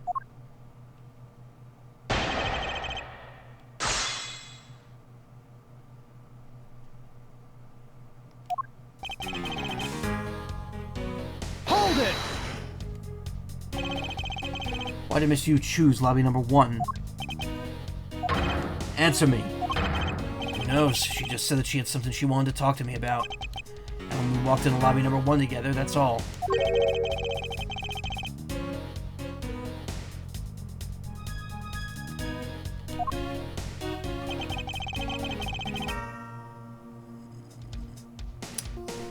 Hold it! Hoping you could expand what exactly we're discussing with Miss Yu. Trivial stuff. It was nothing important. That's for me to decide. Alright, I suppose that's for him to decide. Moving on, then. You know, Michael, your avatar kinda gave me Chocobo vibes when you first saw me. Everyone says that, and my persona is pretty much a Chocobo. I have a fursuit that was a Chocobo originally, that we modified to be my bird. Talking with me, no talking with you, that's what I said. I think I remember seeing either a mod or Stream Workshop posting a knife similar to that knife for Team Fortress 2. Yeah, it's a butterfly knife. They're not uncommon. Fun. Yeah, it's fun. Except I actually I just got my fursuit, and it's like in my possession fully for the first time since I got it in 2020. Because what happened was I bought it used from someone who really needed the money, and so they sold it. I had it shipped to my local friend who does costume work, and they've had at least one piece or another of it for the last 4 years, and this past weekend they finally just gave me the whole thing. Unfortunately, the work on it is not done, so I either have to find someone else to work on it, or I have to wear it as is, which right now it doesn't really, I don't think it fits properly. I don't think I could wear it as is. So that kind of sucks. And now my room's cluttered because most of the fursuit's in a giant bag that has the TARDIS on it. Actually, is that the TARDIS? It's the police box. Isn't the TARDIS a telephone box? I don't remember. I don't watch Doctor Who.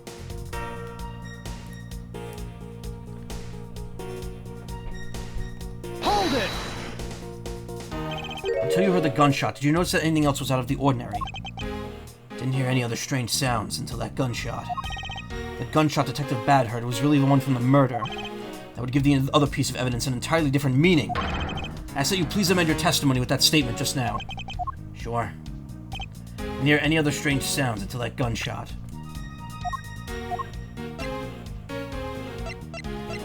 Objection! Finally, I get to use the balloon piece. Detective Bad, does this balloon fragment remind you of anything? It's the same color as the one Kay was holding. Oh, so you knew about that girl's balloon? Yeah, I was sitting with her up in the gallery. During the recess, just before we split up, I filled that balloon up for her. With my farts, because I'm gross like that. Well, as you may have already surmised, this piece did indeed come from Kay's balloon. What was that last thing you said there? I filled up her balloon for her. So, what about the balloon? What if you might remember hearing this balloon pop at some point? Found the mod, and oh gosh, forgot how old both games are. Mod released 14 years ago. I was thinking about, so today I was thinking about JoJo's Bizarre Adventure. And I was like, when did I get into JoJo? I got into JoJo right after the Part 4 anime got announced. That was October of 2015. That was 9 years ago. Holy cow.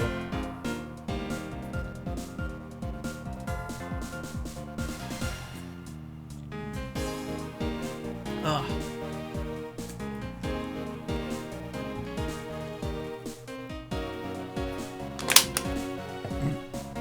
Excuse me. I got so excited over the weekend because they said Steel Ball Run was coming. It was just Viz Media saying they're bringing an official localization of the manga over, which is cool, but I really just want it fucking animated, man. I'm already reading JoJo Lands as it's coming out. I don't want to read another part at the moment. What are you getting at? This fragment was found in the hallway right in front of lobby number 2. Furthermore, it was the sound of the balloon popping that the judge mistook as a gunshot. Oh? So the sound the judge heard was not actually a gunshot, huh? So the images are still watermarked Game Banana's old name, FPS Banana. Wow. Game Banana is that website with the mods, right? That's how I grinded level 100 in Kingdom Hearts 1 very quickly. I used the Game Banana mod. On top of that, His Honor said that he heard the balloon pop about 20 minutes before the trial was to reconvene. Yes, which means that His Honor heard the balloon pop in the hallway when you were in lobby number 1, Detective Bad. And if you were in lobby number 1 at that time, you were close enough that you should have heard the balloon popping as well. So? Don't give me a so. We just proved there's a flaw in your testimony. The crackling of the truth is louder than the sound of your sweet naivete cracking. And since you kids don't seem to know, let me fill you in on something. Did you ever stop to think why the doors and walls of this place seem so rugged? That's because they're designed to keep secrets from being leaked. The ultimate counter-argument, so, yeah. Sorry, just for Valve games like the original Counter-Strike and Day Defeat and stuff, wow. What is that supposed to mean? The doors and walls are super thick, the window panes are double layered. To top it all off, even the curtains are made of a special sound-absorbing material. Then you mean... I could use that for my room, so I could record without any reverb. Since I was shut up inside lobby number 1, there's no way I could have heard that sound. No! Ugh! I knew that's what he was going to say. That means that Scruffface's testimony is completely useless. If the rooms are soundproof, then of course he wouldn't hear any sign of his struggle. Oh! That's also why it's only natural that I didn't hear the balloon popping. Now do you get it, kids?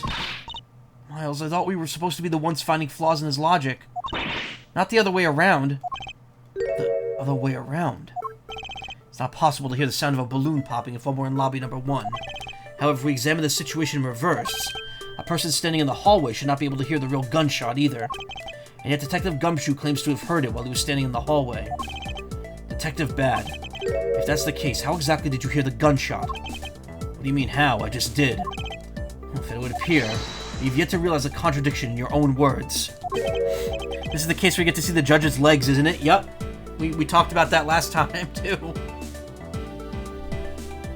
I can't remember who brought it up last time, but someone did mention judge's legs. Oh? How so? If the rooms are as soundproof as you say they are, then how did you hear the sound of a gunshot enter your ears?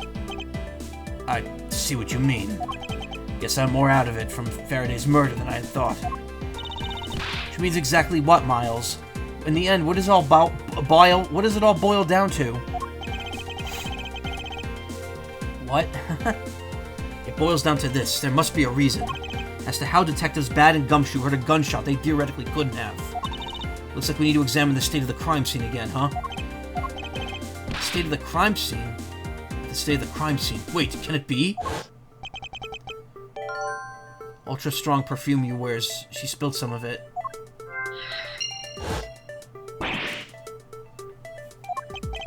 Way too noisy. Lobby number 2's television looks like it was set to an incredibly high volume. Love the speaker ears on that TV. Yeah, they're really nice. They're really retro and cool.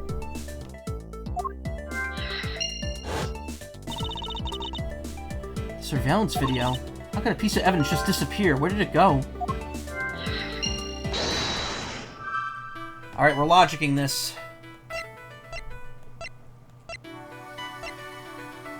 Scent of flowers is in the air, dissipating the smell. There we go.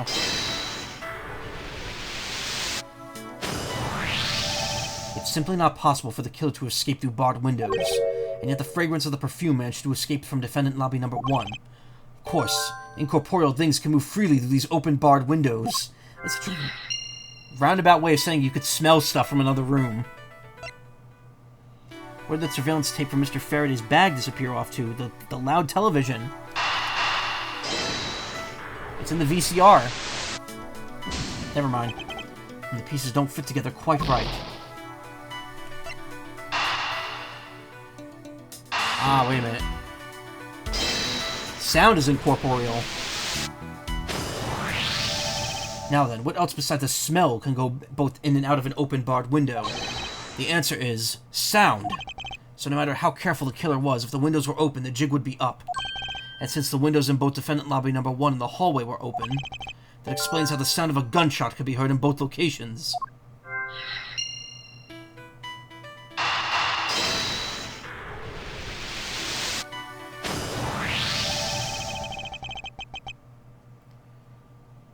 The missing piece of evidence is a video that shows the moment on which Mr. Rell killed the embassy staff member. The sound of the gunshot left quite an impression on me when it was playing during the trial. The video should have been returned to Mr. Faraday's evidence bag for the recess, and brought back here. If it disappeared sometime after that, then it's possible that the tape is still here in this room. Eureka! The evidence that the missing evidence created for me is the gunshot, that sound that no one should have been able to hear in the first place. Miles, what have you been thinking about? Stop wasting time thinking and let's start looking again. It's not a waste of time to think, for I've figured out where we should look next. And where would that be? I believe we should examine the television.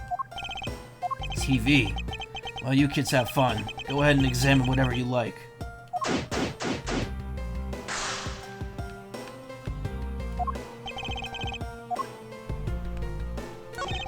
Earlier, when Detective Gumshoe touched this, it made a terrible racket. I mean, when Scruffy turned the television on, right? Actually, come to think of it, I don't think Detective Gumshoe actually touched the television at all. Furthermore, it seemed more like when a video feed suddenly stops. At least, it did to me.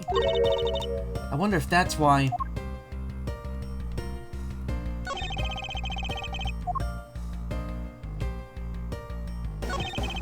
It's a video player, and there seems to be a videotape inside. Looks like it. The tape must have stopped on its own when it reached the end. This tape, could it not be the missing surveillance tape?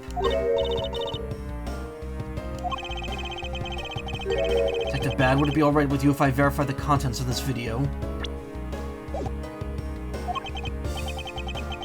Sure. Knock yourself out. Alright then, let's rewind this and see what we have here. Reminds me about, I thought I gave it soundbar before, but I've been too worried about it being too loud for neighbors and apartments before. I guess I could now that I'll be moving to an actual house soon. What year is this case supposed to take place in? 2012. Also, you're moving to a house. When you're moving to a house, Ayla.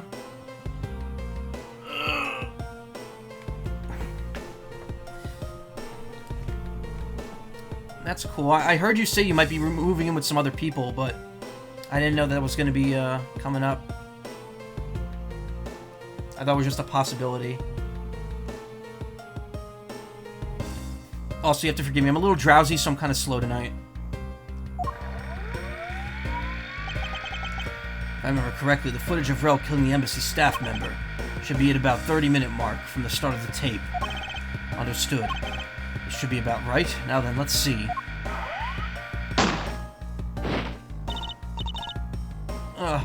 This is the footage of Mr. Rell shooting the embassy staff member. I knew it. The missing piece of evidence, the surveillance video, was here all along. Gunshot is especially memorable. Sound. What's the meaning of this? It appears that Detective Bad has figured out the true source of the gunshot he heard. With this, I think we could figure out the trick behind this double murder. Do you mean you figured it all out then? Yes, all I have to do now is show what the gunshot Detectives Bad and Gumshoe heard was, and through where they've heard it from. Fine, in that case, show me what you've deduced. Now to show what the gunshot reveal. Now to show what the gunshot I can't read. Hopefully in the next month or two, figure out some of your previous roommates to move back in with them for a while, but only temporary while I figure out a longer-term solution. Really? Alright. Now to show what that gunshot Detectives Bad and Gumshoe heard was, and through where they heard it from.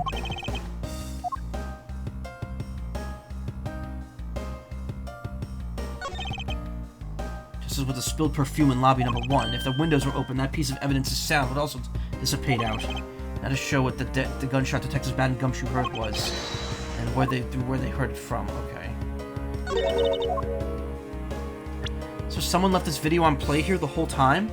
I suppose so. Other than the killing, there's hardly a sound on the rest of the tape. And why did the television make that loud noise when Scruffy got near it? That's probably because the tape had run out and stopped its playback. It's not just bad luck, the detective has the worst timing in the world, too. Someone purposely left this video on play. Question is, why?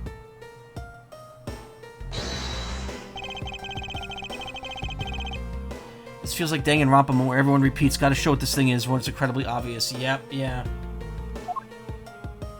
Though I don't know what to present. Is it just the tape?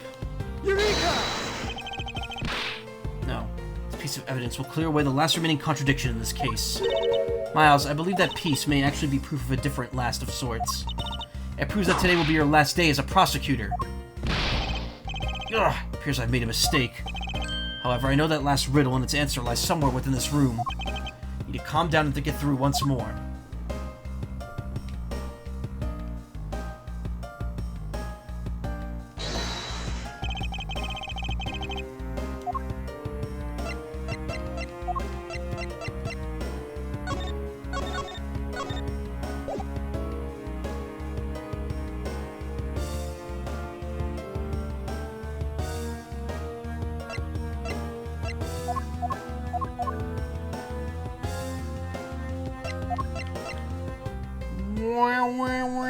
Again, Hoenn trumpets in the song.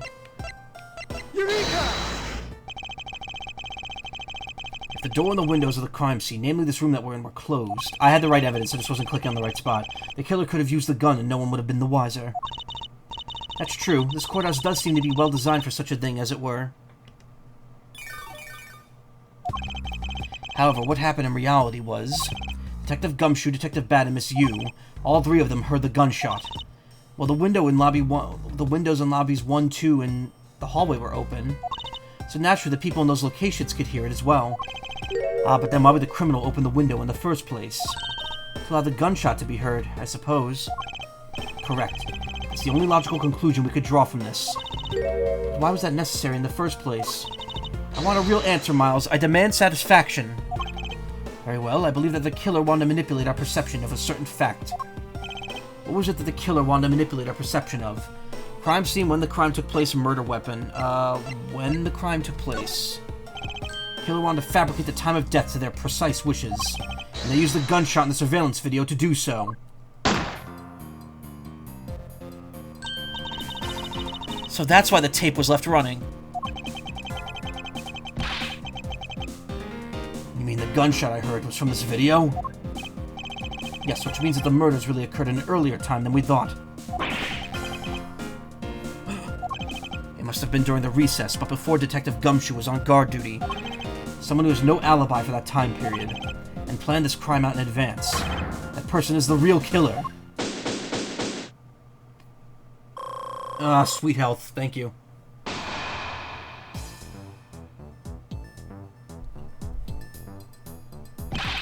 Mr. Edgeworth. Yes, what is it? Miss Yu is asking for you. She's in the courtroom. Says she's identified the murderer, but that she wants to clarify something. Looks like Miss Yu is still investigating something. Understood. Please tell her I'll be right over. I'll come along. I want to hear what she has to say. It would appear that the time has come to uncover the truth. Should have full healed you? It's always half heal. It's always exactly half your health bar.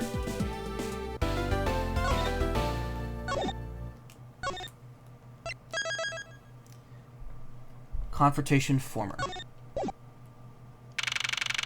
September 10th, 6:15 p.m. District Court, courtroom number 3. Oh, physical copies of other AA games have gotten too expensive over the time because I love to get all the recent Switch ones at some point. I know, I love having the entire collection physically. The only one I don't have is because they never released the 1 to 3 collection here physically. I was hoping that would have been announced for America, but maybe at some point I'll just pick it up to have the full collection.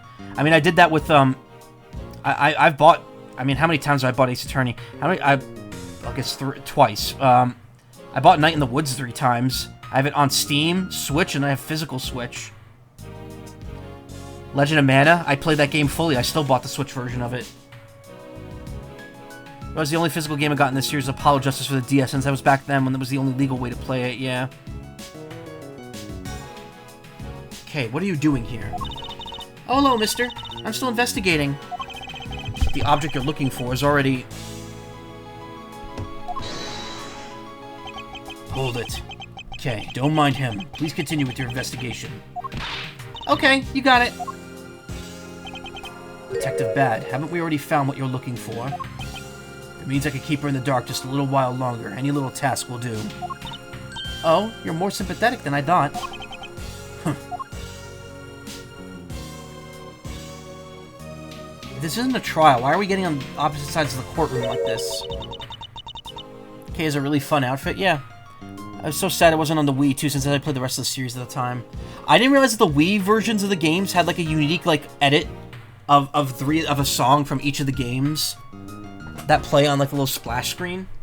I thought it would just be the objection sound effect like the 3DS games do. It's really cool. Neat little touch for the Wii era. I've been waiting for you, Edgeworth. I've also been waiting for the moment in which we could finally lay this case to rest. The moment in which we could finally lay this case to rest? Wasn't that when we placed Detective Gumshoe under arrest? I think we more than solved this case already. Don't you? We'll see. It all depends on whether or not your logic holds. Oh, I see we even have a viewer in the gallery. And why, even Mr. Bad is here. A viewer in the gallery? I'm hardly just a bystander. I have a duty to see this case through to the end. No matter how it turns out. Oh, is that right? Anyway, I thought you might like to hear what I've slaved away to find out. I've taken statements on every single person's movements during the time when our suspect was in the hallway.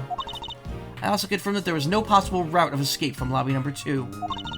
Therefore, the killer must be, without a doubt, Detective Gumshoe. That's all you have? Yeah, that's all there is to my conclusion in this case. Sorry, but I beg to differ.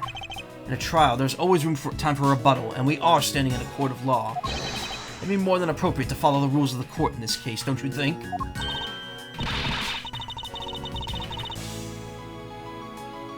How absolutely like a rookie to think such a thing. But alright, I'll play along and give you a proper testimony. My logic's correct, then I've already won. All I have to do now is prove it, by showing who the real killer is.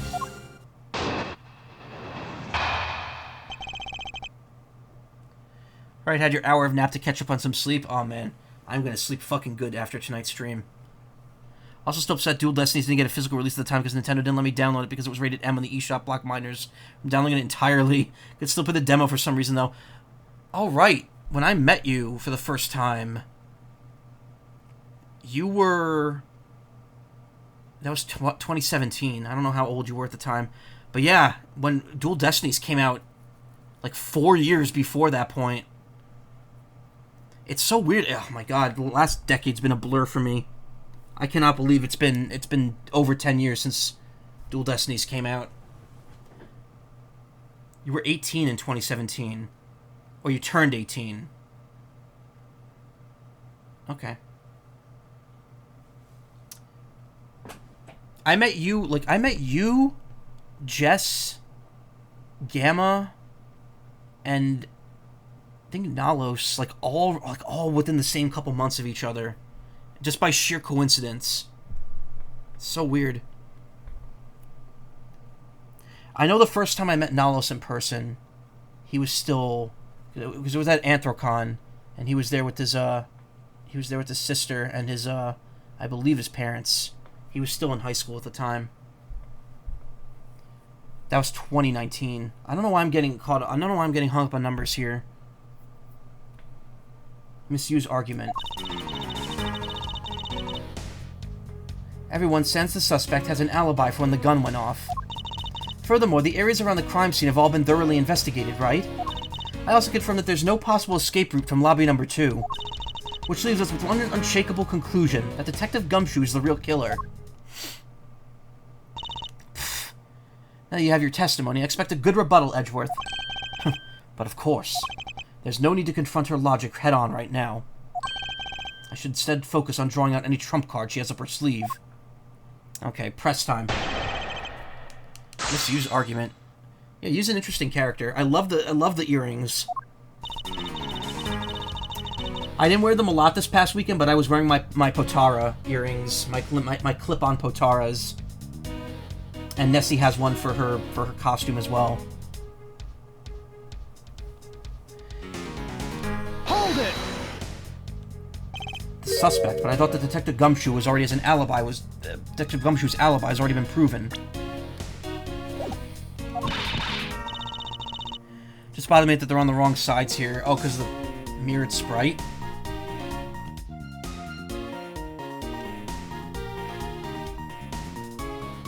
Wait, are they on the wrong sides? Are you joking, Edgeworth? I assure you, it's no joke. Look, I know you heard from the judge earlier that the detective was in the hallway with Mr. Faraday's daughter eating a Swiss roll. Yes, that is correct. But see, that was 20 minutes before the real gunshot went off, right? And the problem is, there's no one else who could corroborate what he did since the snacking. Not mirrored sprite. In the mainline AA games, the prosecutor of the chapter stands on the right side of the courtroom. Yeah. Oh, you're saying that the characters are on the wrong sides. No, they're not. Wait, or are they? Defense. Oh yeah, no, I guess they are. Yeah. Maybe they change it in the time between this case and Edgeworth's first case. I was gonna say no, because doesn't the camera actually go from the opposite direction? Because it faces defense attorney on the left, and defendant in the middle, and then prosecutor on the right. No. Hold on. Okay, now I'm confused. I gotta look it up.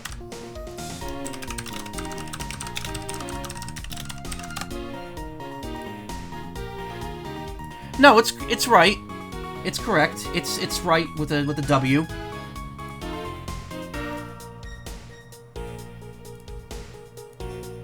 So in the main games, this is what it looks like when you see the courtroom shots. Judge in the middle, prosecutor on the left, defense on the right. Whenever you're seeing stuff from the sprite's point of view, from like when it goes back and forth between the two benches, you're seeing it from the opposite direction. You're essentially seeing it from, I guess, the judge's point of view. I'd say it's more like this table here that we still don't know what it's used for, because you don't see the edge of the table. You don't see that in the shots of the other characters.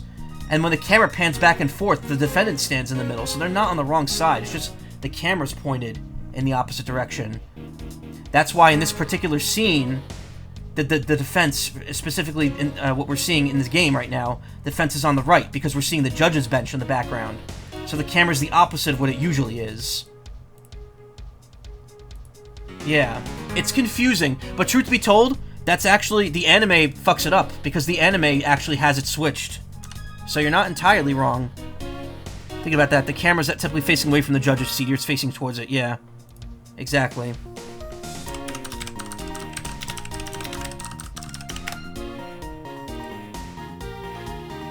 In the anime, it is in fact swapped. It's not right in the anime.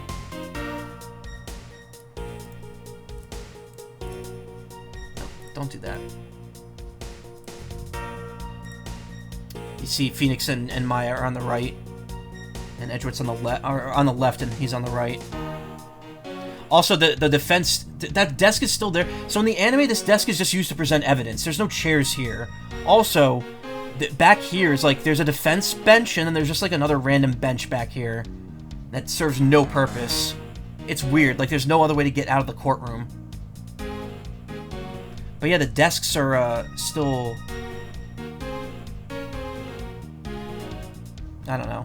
But yeah, they did it wrong in the anime. The anime's wrong.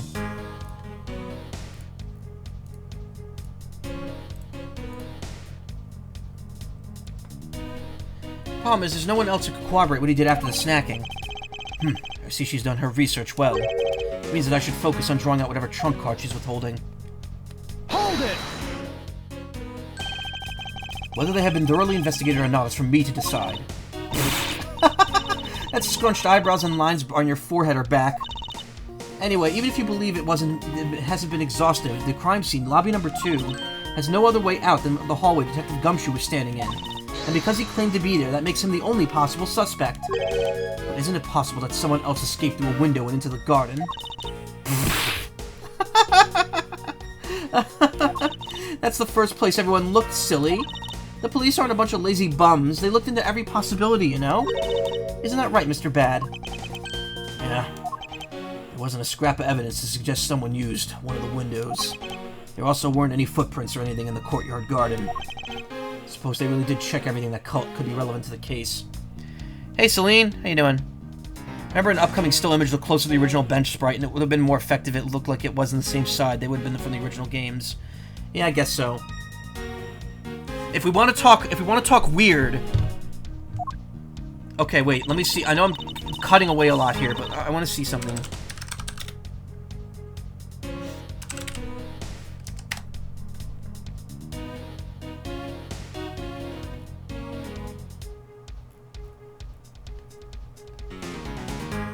Okay, no, I can't find the,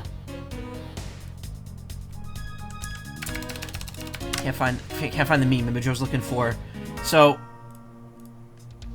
doing okay, not much going on. Nice, well, at least you're staying safe with everything going on down there right now. Starting to get really tired of seeing the letters in that sequence, yeah. She laughs a lot. So, in the Apollo Justice, there is a character, I'm not going to say who, because again, there's people watching this that haven't seen this before. There's a character whose slam animation is them slamming their hand in the wall behind them. But when you look at the full courtroom shot, the wall is not directly behind the prosecutors. The wall is like a good 2 or 3 feet away. Not 2 or 3, like 4 or 5. So, for the character to be slamming his hand against the wall, he's purposely backing up and doing that, or his arm is extending like 5 feet behind him somehow. He's like zoom punching the wall, to make another JoJo reference here. Similar animation in the first game's ending. True, Von Karma does that as well, but also Von Karma's standing right up at the bench, so it's a little less weird. Or he's standing right up, yeah, he's standing right up at the gallery wall. That fellow with the silver necklace, yep.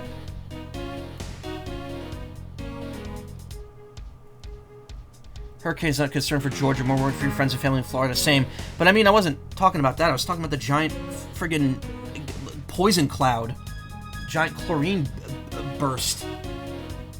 That's currently covering like half that state. Hold it! Are you absolutely positive that there's no possible routes of escape? Of course I'm sure. And why are you so certain? Not close to where it was. Okay. Still be safe, because that's going to travel through the air, so that could be anywhere. This is a courthouse, the place where criminals are brought to be judged. If there was an escape route, I'm very sure every criminal will be using it to escape. It's just common sense. Miles Edgeworth, I suggest you use a bit more of it in the future. Ugh. Which leaves us with one unshakable conclusion, that Detective Gumshoe is a killer. May think it's unshakable, but to me there are still too many unanswered questions. For example, who was it that placed the gun in Mr. Faraday's hand? But you're the only one still wondering that. Detective Gumshoe probably had no idea which hand Mr. Faraday used to write with. Even if you know someone, doesn't mean you'll know which hand they write with, right? I mean, I certainly don't care about that sort of thing.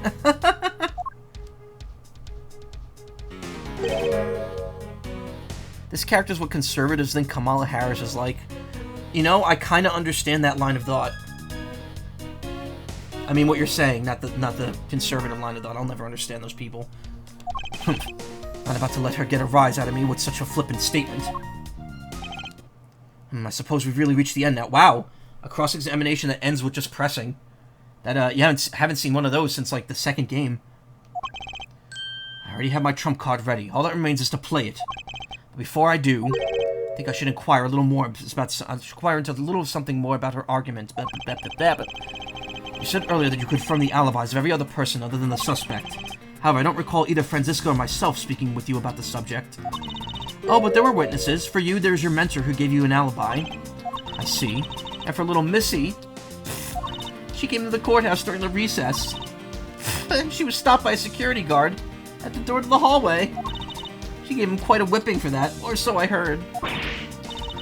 I'm the daughter of Manfred von Karma, and I will not be forcibly stopped by a guard or a bailiff or anyone else. Wait, so basically the only reason Franziska bothered to show up today was because she found out that I was to be the replacement prosecutor. By the way, Miss Yu, what about everyone's alibis before Detective Gumshoe was assigned to guard duty? What about them? Have you looked into what people were doing during that span of time? What kind of idiot do you take me for? Doesn't matter when the killer went into lobby number 2. From the time we heard the gunshot, from the time Mr. Bad and I arrived at the scene as we dashed from lobby number 1, the only person who could have committed the crime was Detective Gumshoe. Yes, let's talk about that when you and Detective Bad heard the gunshot, shall we? Suppose if we go by your logic, then Detective Gumshoe is the only one. However, what if the crime had occurred at an entirely different time than when the gunshot you heard went off? What then? That gunshot was Objection! That's the problem with skipping lines, because then that happens. That gunshot was a trap meant to manipulate our perception of when the time took place. Sadly, your explanation is very lacking, Edgeworth. The gunshot we heard in lobby number 1. Care to explain how that could have been fabricated? Yeah, we have evidence right here. Take that! That tape? Has she done this animation yet? For putting on the makeup?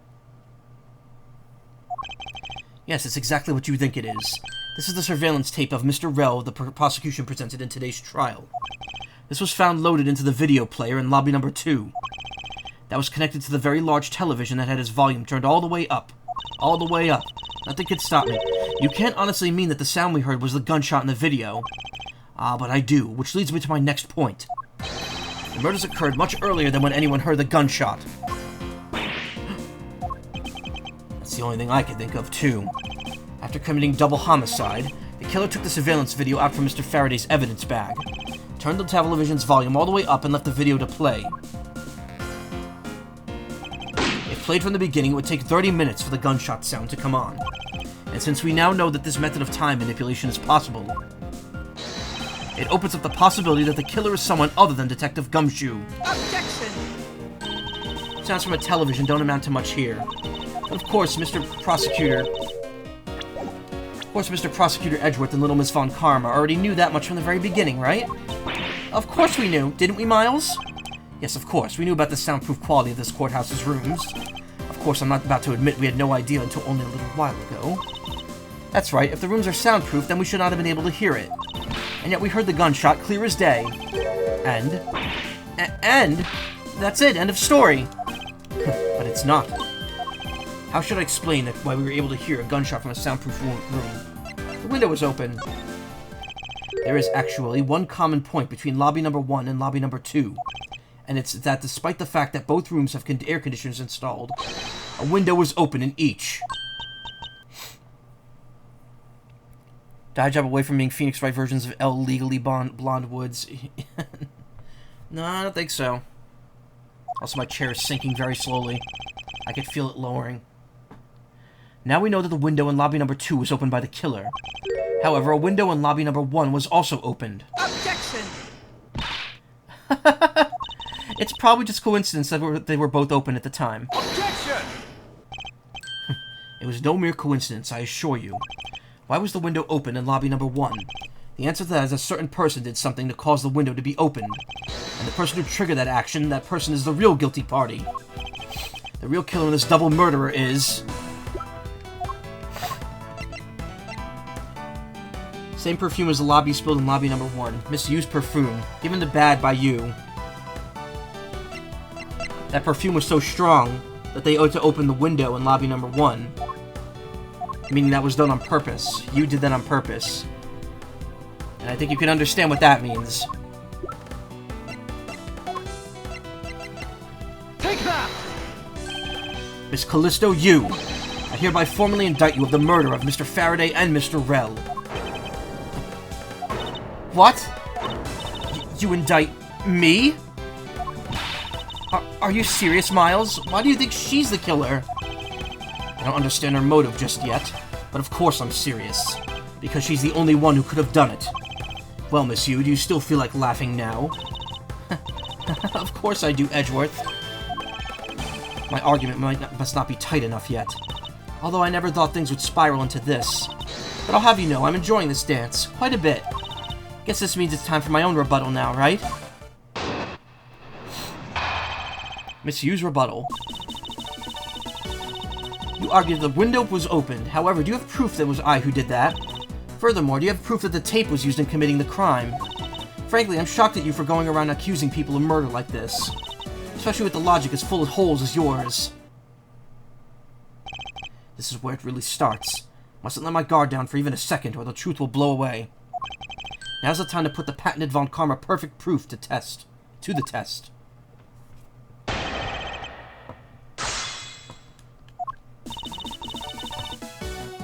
Hold it! Let's raise my chair back up. Evidence. All I need to do is have some prints analyzed and we know straight away. Be my guest. Sounds as though she has the room to maneuver, which means, even if we were able to lift prints, they'd only show it was someone else. But why that someone else was forced to open the window? That's simple logic. I want to try presenting that piece of evidence. Nothing to lose. Except some health. What's wrong? That scrunched eyebrow lines on your forehead, they're all back. More importantly, are you going to be okay not running a fingerprint analysis? Yes, I'll be fine. Oh, well in that case, I'll just continue with my testimony, alright?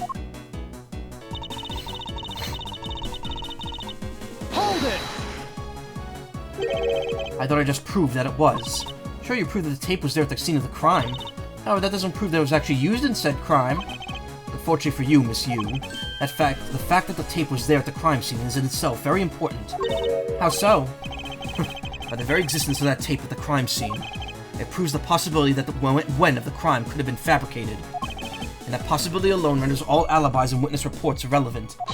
Basically, it means that we will need to re-examine every person's movements again. Whether the tape was used in the crime or not, that we can re-evaluate afterwards.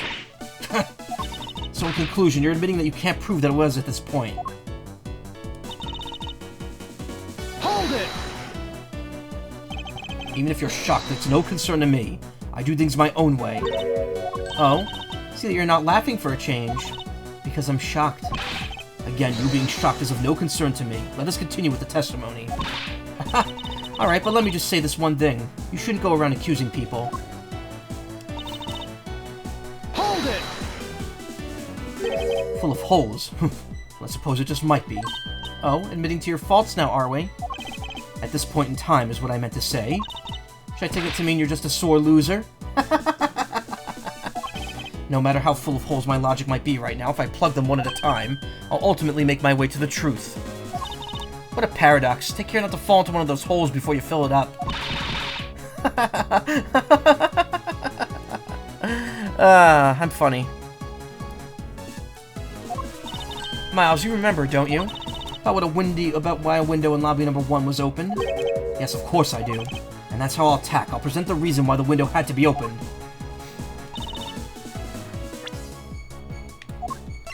Objection! You need slapped by someone new, yep. I'm sure you've seen this before, haven't you, Miss Yu? Edgeworth, never you were into wearing that kind of perfume.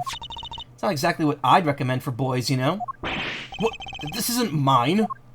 That's right, it's mine, and I received it from Detective Bad, you see? Miss Yu, you can pretend all you like, but we know at least this much for sure. That you were the one who gave this bottle of perfume to Detective Bad. And that you're super easy to rile up. So, what about the perfume? While you were in lobby number 1, you made a big show of spilling some of this perfume. That's according to Detective Bad himself. Oh, I know. You also know that if you spilled it, he would naturally move to open a window. Objection! Come on now, I've already told you such a big coincidence. After we opened the window in lobby number 1, I just left it open, you know? So maybe it was just dumb luck that we heard the gunshot through the window. Objection! The timing of when you were going to spill the perfume is something you could control. And the most important fact about this case is when people were made to hear the shot. Furthermore, it would have been pointless if you didn't have an alibi for yourself at the time. You mean... Miss Yu, you were the one who called Detective Bad into lobby number 1, when you saw him bring Detective Gumshoe into the hallway. Is that correct? All of today's premeditated events could only have been thought up by you, Miss Yu. Ah. You accuse me of murder on the fact that I spilled a little perfume. Well, allow me to say this much. I couldn't have killed Mr. Faraday. Would you care to testify as to why? Look, I've had a lot of fun today, really. But I grow weary of this game of cat and mouse. Let's make this last testimony and wrap this absurd case up once and for all.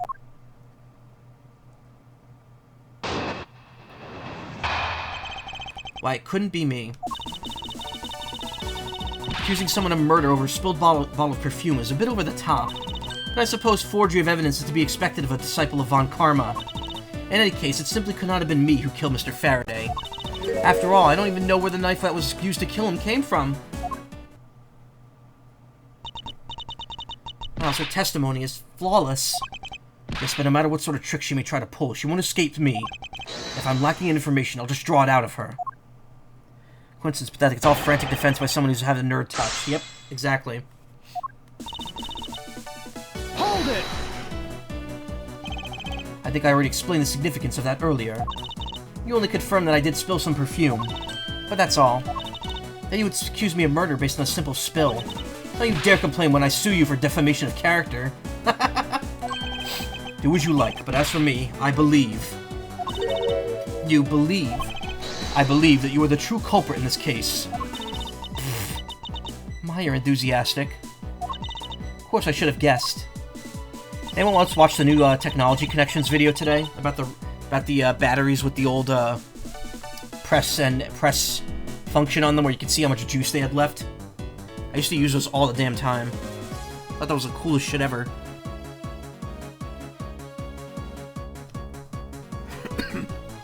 Hold it! I formally request that you desist your attack against my mentor. Yes, or we'll sue you for defamation. All I'm doing is telling the truth. Maybe more like spreading gossip. Although your adamant denials are, shall we say, just adding fuel to the fire. How dare you say such a thing? Calm down, little girl. Don't let her get to you. Aw, why'd you have to go and ruin my fun? Well, shall we continue? Hold it! And why exactly could you not have killed him? I was just about to testify to that. You're such an impatient man. I'm not really into that, you know, Edgeworth. Your preferences have no bearing on what is at hand. Feeling a little uncomfortable, are we? Objection! It's you will desist in this tomfoolery and return to your testimony. And Miles, if you're going to lose your cool, then I won't show you any mercy. Sorry. Miss Yu, please continue with your testimony. Sure. As I was saying, I couldn't have possibly killed Mr. Faraday. Hold it!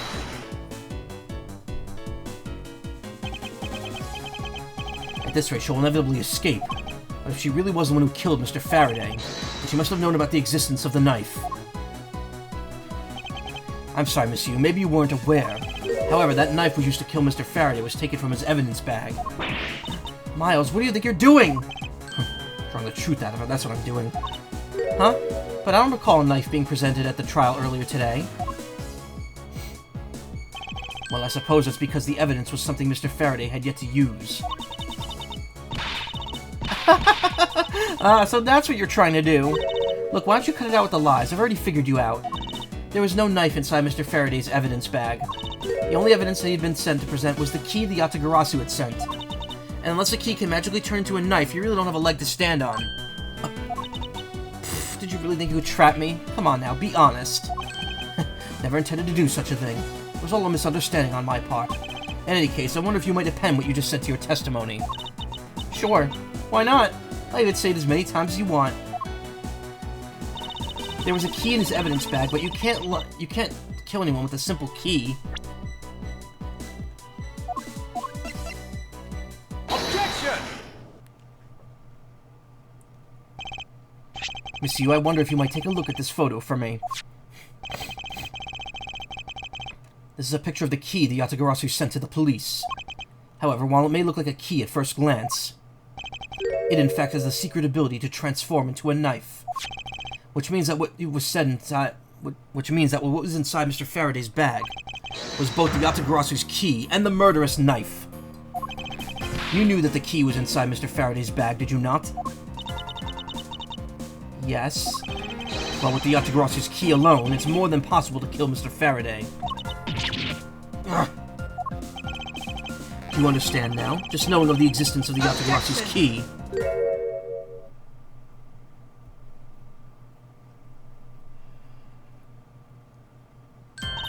I still haven't had a good look at it. Showing it to me from that far away, you could be lying for all I know. You would even now still feign ignorance. I'm not feigning anything. But we can't have you accusing me of a crime with false evidence now, can we? I mean, Mr. Von Karma. Heard some very interesting rumors about him. Are you mocking my papa? Don't you dare sully the good name of my mentor. Now take a good look. This piece of evidence is more than real. Wow. Who knew there was such a trick to this thing? Are you satisfied now? But of course you knew that from the very beginning, didn't you? You knew that the knife and the Yatagarasu's key are the one and the same. Otherwise, someone like you, who isn't a member of law enforcement and who would never have been privy to this trick, would have never known about it to begin with. Furthermore, that's something that the Yatagarasu sent to the police. How did you have any knowledge as to what it was? Actually, I heard it from Mr. Faraday. Just before you dragged Mr. Rell off, he told me. Oh, that's right, I almost forgot. He also told me about the key turning into a knife at that time. But he didn't tell me about how the key actually transforms. Objection! What you're saying is simply not possible. Oh, and why not? Because Mr. Faraday himself didn't know about the hidden knife within the key. Within these pages, he mentions nothing about a knife. Objection! I'm not sure how he would have written everything in his organizer, you know? Wouldn't something of this importance be better left to oral communication? Objection! Unfortunately, that's also impossible. Because Detective Bad didn't know about the knife aspect either. It would have been highly classified information even with the police force, and is something that even the lead detective on the case didn't know. Why would Mr. Faraday have felt the need to share such information with the opposition? Yeah, I guess he wouldn't have much of a reason to. Looks like I gave a pretty lame excuse, huh? How could you laugh at a time like this? She probably just realized the flaw in her logic and is actually in a panic over it. But that's not something we need to concern ourselves with now. Suppose you're right. Miss Yu, let this state that I also know how you know that. Let this state that I also know how you know that the real nature of this knife. Do you now? Well, why don't you put your money where your mouth is and show me? Oh, I will, and I'll wipe that smile off your face by the time we're through. This is it, the moment of truth. The secret behind the Yatagarasu's key. Only the one person would have had knowledge of it from the get-go. Who would know from the start that the Yatagarasu's key could change into a knife? Take that! The Yatagarasu, of course. There's only one person who would have known about the dual nature of this key. And that is the person who sent the Yatagarasu's key to the police. That is to say, the Yatagarasu herself. Are you saying that this lawyer's the great thief Yatagarasu? Miss Yu, you used Mr. Rell to lure Mr. Faraday into a trap, didn't you? You who profess to bear a grudge against criminals. Why? Why do something like this?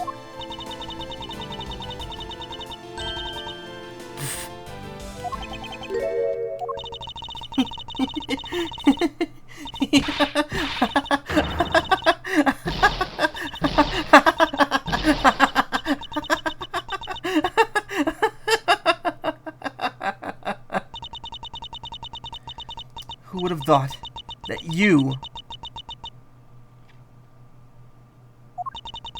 a stupid rookie prosecutor, would see through me? You're sending the biggest chill down my spine right now, Edgeworth. You'd hate a laugh to die off like that, yeah. This feeling of thrill is even greater than when I sneak into someplace. You killed Faraday? Why? Answer me! Callisto, you! Damn, Michael, that was a pretty good falling laugh. Thank you. like me when I did Von Karma's Scream. I clipped that, and it got like 600 views on YouTube for some reason. Not the downfall scream, but him just pounding the table and going, "Ah!" So people really liked me doing that one. Callisto U, huh? That's not my real name. Because my real identity is, yes, the great thief Yatagarasu. Let me tell you something, Edgeworth.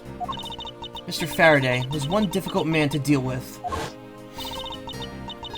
For you see, he discovered my true identity, which is why I had to erase him from the world of law. I made Rel an offer, an acquittal for a little favor in return.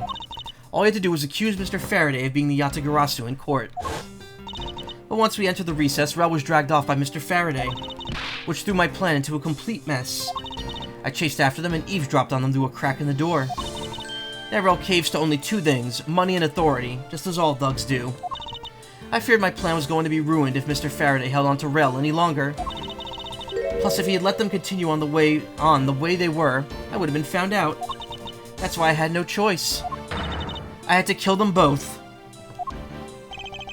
Did you say that you despised criminals? But do I really? Have you forgotten about the KG-8 incident too? Maybe. What sort of woman would? So then it was your plan to kill Mr. Faraday with the very evidence that you sent? Well, I had a good idea of what Mr. Faraday was going to do. I anticipated that Mr. Faraday was going to prove that Rel wasn't the real Yatagarasu by using this Yatagarasu's key as evidence, and that he would bring it with him. Which is why I thought to use the knife portion. With a weapon as well disguised as this, no one would be none the wiser. Because who in their right mind would think something like this could be a weapon? I casually entered lobby number 2 on the pretext that I was going to have a talk with Mr. Faraday. And in order to get in with him, I pretended I was to be worried about something. Batman Gambit, a classic, yeah. He then let me hold the Yatagarasu's key, just like that. Never noticed that I had changed the key into a knife inside that plastic bag. I didn't have the chance to take note of the knife that took his life. How could you kill him? I knew him for a very long time, you know? At the very least, I thought to give him a quick and painless death. But if you kill Mr. Faraday first, then there was no need for you to kill Mr. Rel as well. I believe I mentioned when we were placing Mr. Detective Gumshoe. I believe I mentioned why when we were placing Detective Gumshoe under arrest. Something about having accidentally created an eyewitness, and how that led to the killer to think that setting them up as though they'd killed each other. That trick with the surveillance tape. Yes, I hadn't actually planned to use the gun. The risk was too high that I'd be caught. However, that's when I remembered the existence of the surveillance tape. Which is why I had Rel help me set up the crime scene. And after all was said and done, I rewarded him for all of his hard work with a bullet. You're a defense attorney, aren't you? How could you? How could you betray a client like that? A client? You want to talk about who was a client of whose first? It was me. I was the client of the murder of the Kodopian Embassy staff member, Dade Mann. You ordered the hit job? You still haven't figured it out, Mr. Bad. I had Dade Mann killed because he was just about to give away information on the smuggling ring. Now who exactly do you think would benefit from such an assassination?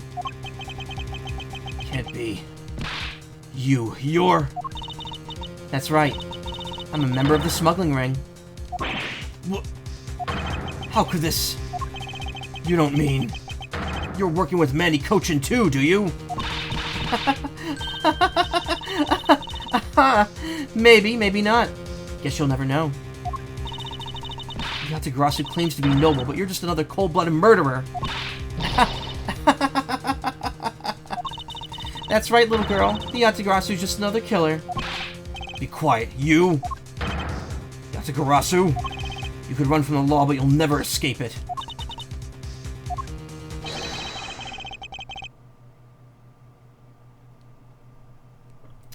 So just humbly accept this court. Whoa, fucked that up at the wrong time. Just humbly accept the judgment of this court. You're going straight in the ban list. Yeah, ban her. Ban you for like 20 years from the chat. Mods ban that woman. Hey, Edgeworth. Did you know the Yatagarasu has 3 legs? You know why that is? Oh. Jesus, dude, Mike is still streaming. I can't remember the last time he did that. Near 8 hours right now. I would love to do an 8-hour stream on like maybe like tomorrow or Thursday, just to make up for lost time. No? Well, let me tell you. It means that the Yatagarasu is more than one razor-sharp way to do her work.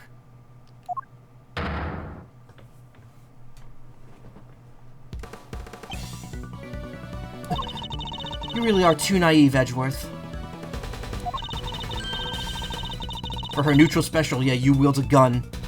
A gun. You even handed the Yatagarasu's key right to me without a second thought. Everything may not have gone according to plan, but I'll still gladly take it. It's also a derringer, yeah. Ugh. You mean the key was your real target?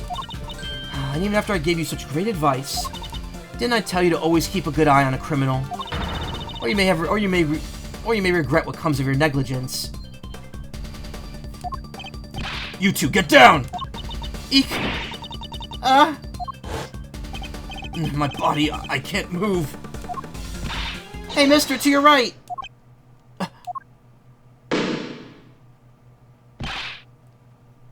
You! Get her while she's pausing. Why does this game lag? It's so weird. They need to patch that and fix that. There's no reason this game should be lagging at any point, ever. Are you alright, Franziska? I'm perfectly fine, Miles. Her voice is shaking, but it looks like she's unharmed. Where did Kay go? It's a gunshot.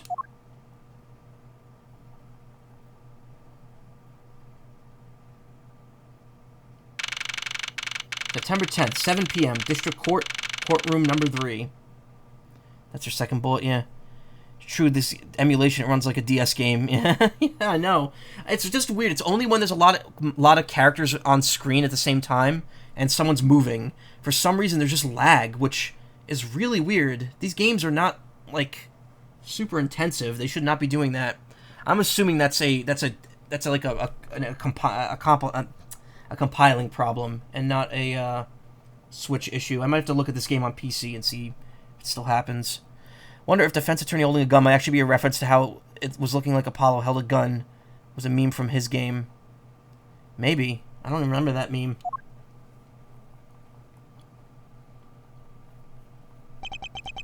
Sorry, it looks like she got away.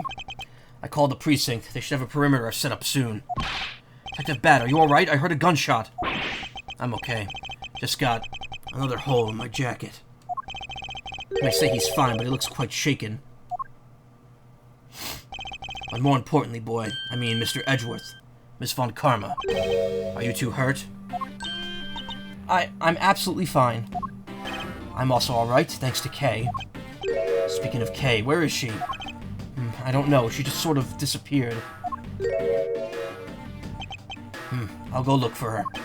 Oh, and hey, Detective Gumshoe. Yes, sir. Detective Bad, sir. I'm sorry I doubted you. Don't worry, sir, it's not your fault. Well, I lied to you guys, too, after all. Heard about what happened from Kay. Lying while giving testimony is still unforgivable. But in this case, you were protecting Kay and her feelings. Looks like you just might have what it takes to be a real detective. Now, don't you ever lose that detective spirit, okay? You got it, Pops! Pops? Watched one too many detective dramas recently, have we? Way to single-handedly destroy the cheery atmosphere with one snarky comment. I should get back to the investigation. I swear, I'll catch you if it's the last thing I do. Be careful, Detective Bad, and take care. Thanks. Well, I'm off. Maybe we'll run into each other again someday.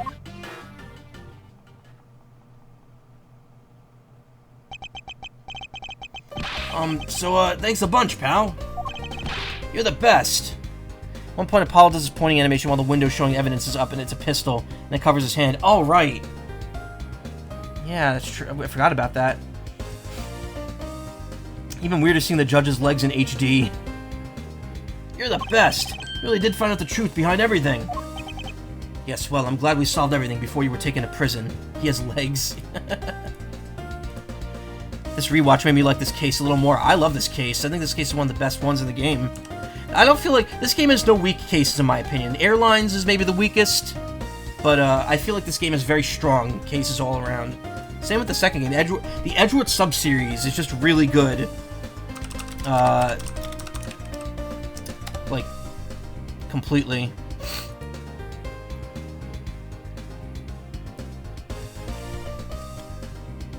Excuse me, my ear kind of hurts.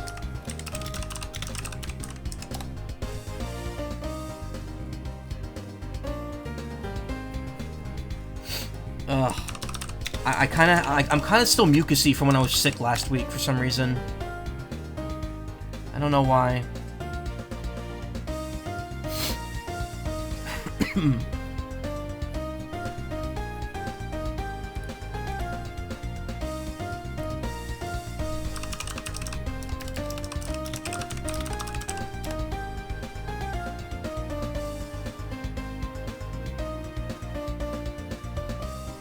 Huh.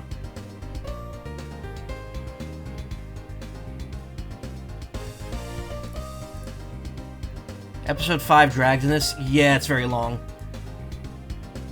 But I mean, so is Episode 5 in the second game. They're both extremely long. Yes, well, I'm glad we solved everything before you were taken to prison.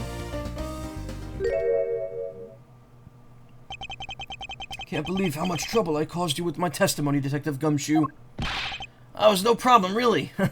I mean, I lied too, so I didn't help anything. Really not your fault, Your Honor. Well, even if we didn't have his Honor's testimony, I think that lawyer would have found another way to get you convicted on her behalf. Yeah, can't believe I was about to get fired during my first week as a detective. Well, so as long as you're not fired, you should work hard, give it all you got, and perform your duties well. Oh, and one more thing. Kay left a present for you with me. She did? Oh, what is it?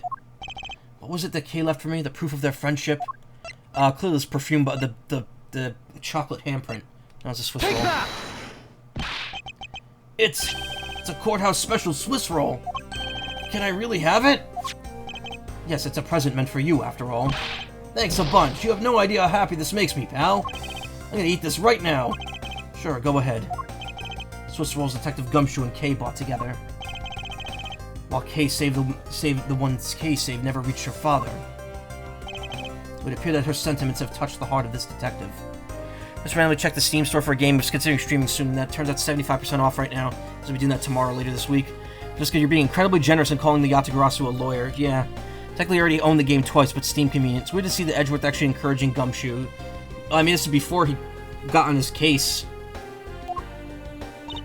He's so happy he's always having a welcome back celebration of his own.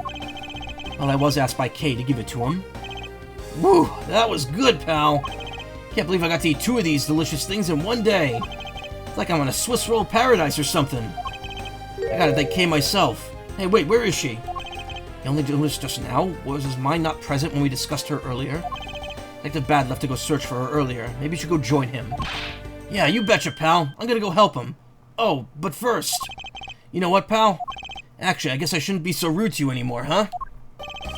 I'm gonna stick right by your side from now on, Mr. Edgeworth, sir.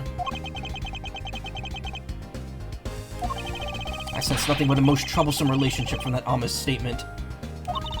We should go home too, Miles. We have to hurry and report what has happened to Papa. Agreed. Well, I'm afraid we must be getting going now, Detective. Roger, sir, and don't you worry. I'll investigate the next case we're on real well. I'll, be counting on you. A sense of trouble is definitely in the air. Thus, like a bad dream, my first outing at court came to a disturbing end. A few months later, I was finally able to properly stand in court as a prosecutor, and boy did that case also end really badly. Man, that's the case that ends with the dead guy on the stand. Remember? The one who drinks the poison? So both of his first cases end with someone dying in front, like in the courtroom, in the courthouse. But the detective in charge of the investigation was, as I dreaded, Detective Gumshoe. After that, he became my direct subordinate. I've tried, but words fail to describe the immeasurable suffering he has caused me. But I suppose that's just how things are. As for the little girl who suddenly disappeared, she's now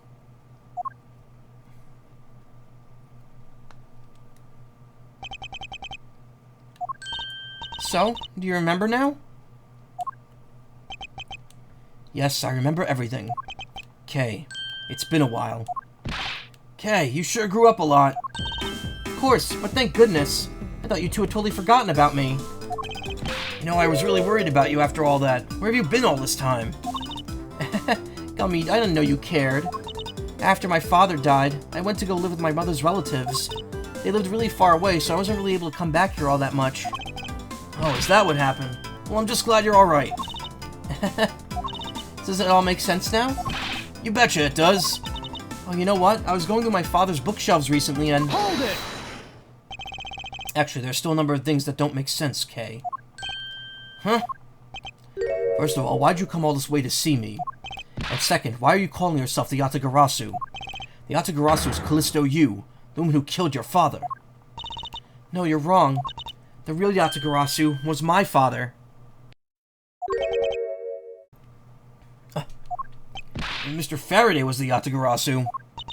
Like I said, I was going through my father's bookshelf recently, and I found a secret diary hidden amongst his books. I have no regrets in choosing to walk the path of the Yatagarasu. That was written in his diary, and that's how I know it for sure. But that's impossible. What's with that look? You don't believe me? It wasn't just the expression on my face. I clearly said it was impossible just now. Alright then, how do you explain this? It's a way of disarming any security system of the user's choosing. Yep, that's a little thief. Truth be told, this is the Yatagarasu's greatest secret. And this little gizmo was used by my father. Wow, Mr. Faraday wasn't just a great prosecutor, he was really a great thief, huh? Yeah, my father worked really hard to steal the truth. But he was killed, and the Yatagarasu was no more. But despite that, the Yatagarasu's been spotted again recently. Someone other than you? Here, Mr. Edgeworth. Take a look at this article. Bruh, but I love the guy. So the Yatagarasu was like a Dread Pirate Robert situation, I guess. Well, you'll see. It gets brought up more in the final case.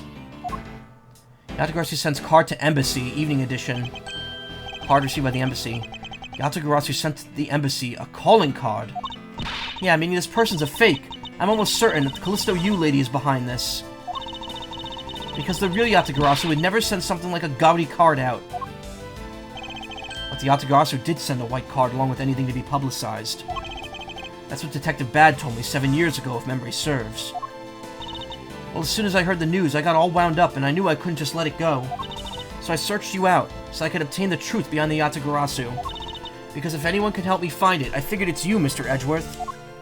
So you're saying that I have your father's and Mr. Yu's identities backwards. Yes, because the real Yatagarasu is noble to the end, and I want to revive the real noble Yatagarasu. If I don't, my father will never be able to rest in peace. Kay. Kay, you're so honorable. I don't care what anyone else thinks, pal. I'll always be here to cheer you on, pal.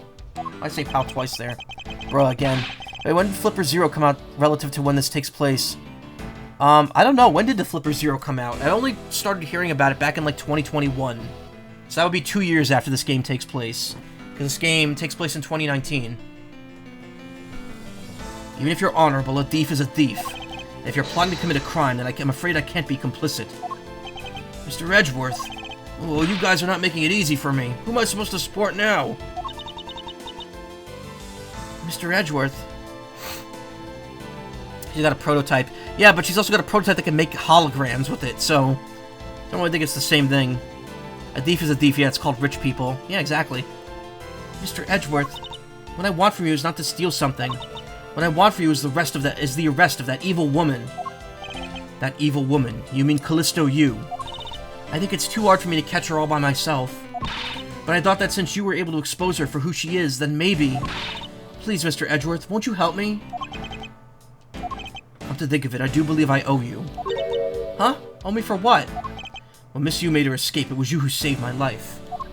Furthermore, you helped me with the investigation today. I'm not so rude as to leave favors unrepaid. Then you mean... Yes. That case has been weighing down on my soul ever since that fateful day. Perhaps the time has come to settle things once and for all. If you don't intend to sully your hands on a crime, then I believe I can help you. Mr. Edgeworth, thank you! Yay, Mr. Edgeworth, sir! Isn't that great, Kay? Yeah, it sure is, Gummy. Even though I'd completely forgotten about her until just now. What is with their chummy relationship? The great thief Yatagarasu. After all that time, the true identity of the thief sank back into the darkness. Burned Faraday, Callisto U, and Kay Faraday. The phantasmagorically changing identity of the great thief Yatagarasu. And the Yatagarasu's real goal. It would all come to light the day after I made that promise to Kay. The end. Finally. Now we get to the longest case in the game.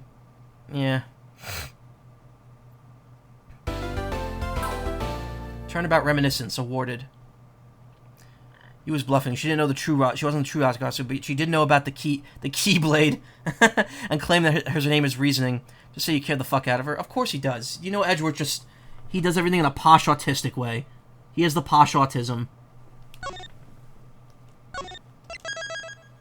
Oh my god. We are not starting Turnabout Ablaze tonight. So it's the last case of the game. It is very, very long. And we are not doing that tonight. But we will do it soon. I might do like a segment or two a night going forward until I finish it. Edgeworth can't admit his feelings, he'll die, yeah. Tsundere, perpetual Tsundere.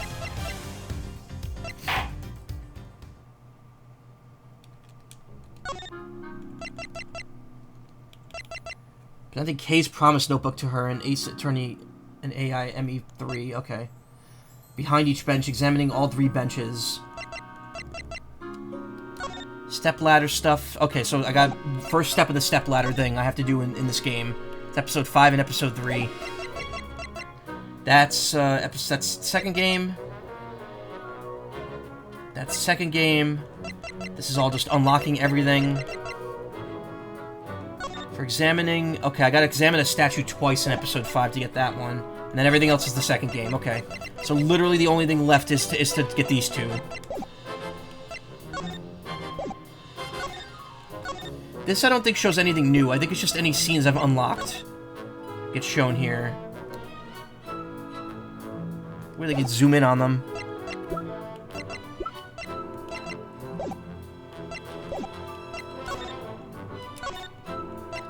I've only met 58% of the characters so far.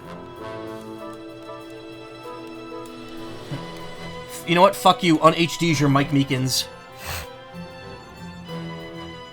We already discussed how short of a time period these 2 games take place in after seeing it. It really does feel short despite these games taking a while to get through.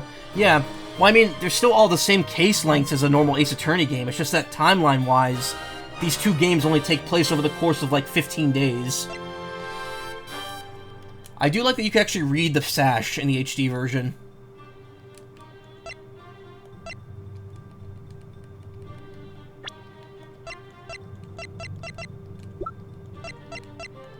Objection! Oh yeah, I guess that, yeah, 7 years ago. Objection! Objection! A weird objection clip. A bailiff. I do appreciate that they keep all of them, all the side characters here as well.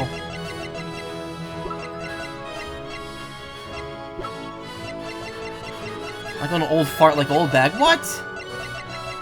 I'll have you know, her age is actually question marks. Once that the upscale text isn't nonsense like some other upscaled games. I prefer it that way. I mean, we've already got nonsense in these garbage-ass sprites with all the mixels on the edge of them. God, look at that. Look at her shoulders. They're so bad. Why? Why couldn't they have just filled that little mixel, those little spots in? Terrible.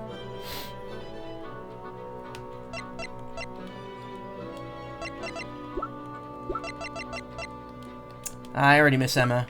She'll show up again in the next game, though. In the original trailer for Ace Attorney Investigations, they have an objection clip of Gumshoe screaming objection with his Japanese like vocal tick, where instead of saying pal, he says like ska, S-U-K-A at the end of a sentence, which I think is kind of like a hillbilly kind of way of ending sentences. But then he doesn't actually have a voice clip in the games. Why are there 6 characters at the beginning that haven't shown up yet?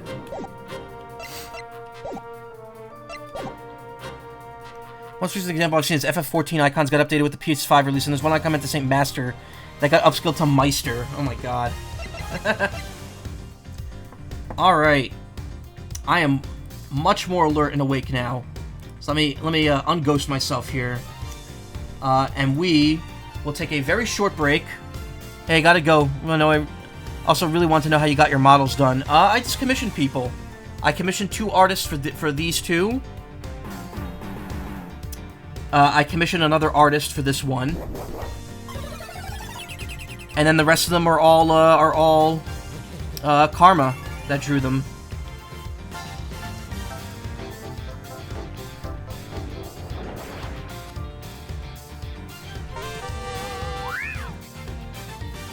Hamu. Yeah, I'm feeling good now. I'm feeling on my second wind here. Alright. Anyway, I'll be back in a few minutes.